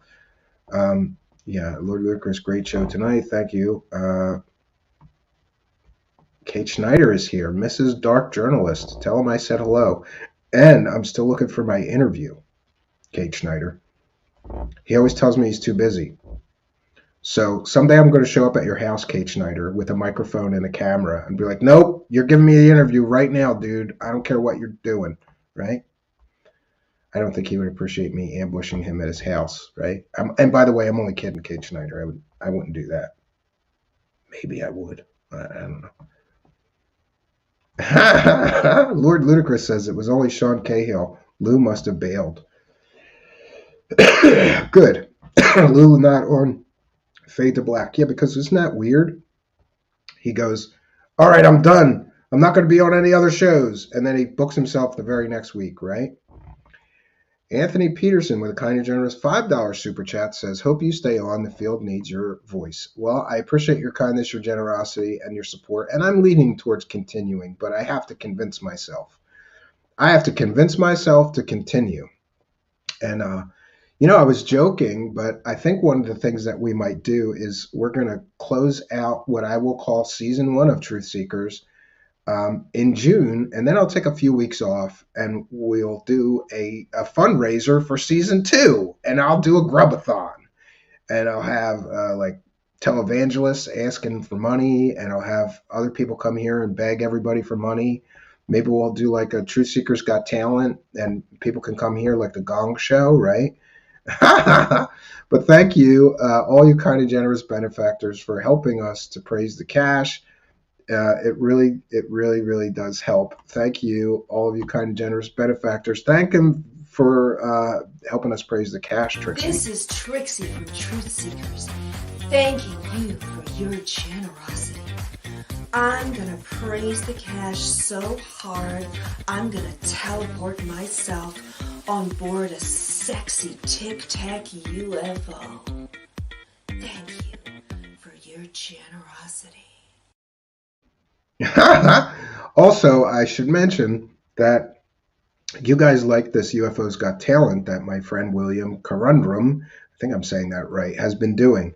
I cut all of them together into one long UFOs Got Talent episode. It is right now on Patreon, and it is in the member section here. If you are a YouTube channel member, you get a preview. We'll be debuting that later in the week, but you guys get a backstage pass and you get a preview of the new goodies.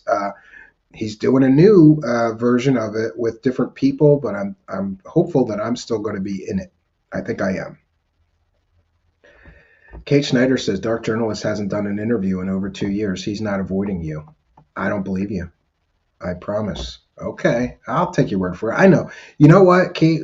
I always tell people this when they ask me to do an interview. I say, The worst person that you could ask to do an interview, especially a long form, like a 2-hour interview, is somebody that has their own show, because they're too busy worrying about their own show every week to spend the 2 hours, talking on another show about whatever. Yeah. And Worst Lover Fat says, so many shows to catch up on. Yeah, it's been a pretty busy week, right?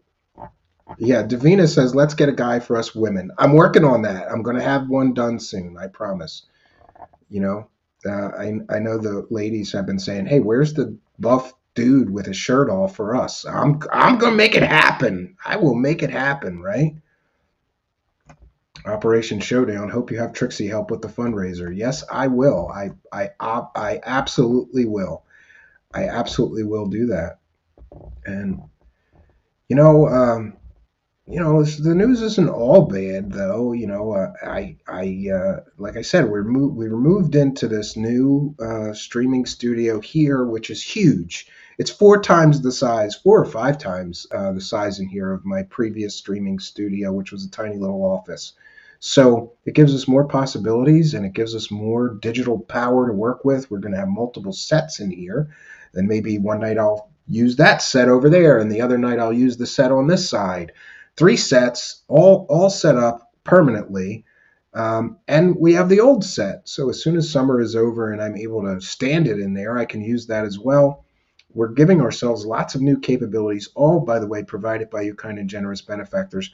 I'm proud to say that every piece of equipment in here, every piece of equipment in the old streaming setup was all purchased from the YouTube income here, and the members and the Patreon benefits and the PayPal donators. So you have my gratitude for all of your help and assistance. I have everything I need to continue this journey except the right attitude, and I'm working on it. I think I just need to convince myself to do another year, but I'm partly there, and we'll see what happens. So I want to thank my guest, Michael Schratt, one of my favorite guys, Michael Schratt, one of my favorite researchers. I'm so glad. I almost wrapped up that Roswell thing going, oh, I got enough. And then I remembered Michael Schratt has got to have some things and new perspectives to add on Roswell. Never heard him talk that long on Roswell. It was a selfish thing to get him to come and do this for me, but I got to take you guys with me along for the journey. So that's all I got for you. Until next time, friends, my name is Stephen Cambion. Good night, and God bless all of you.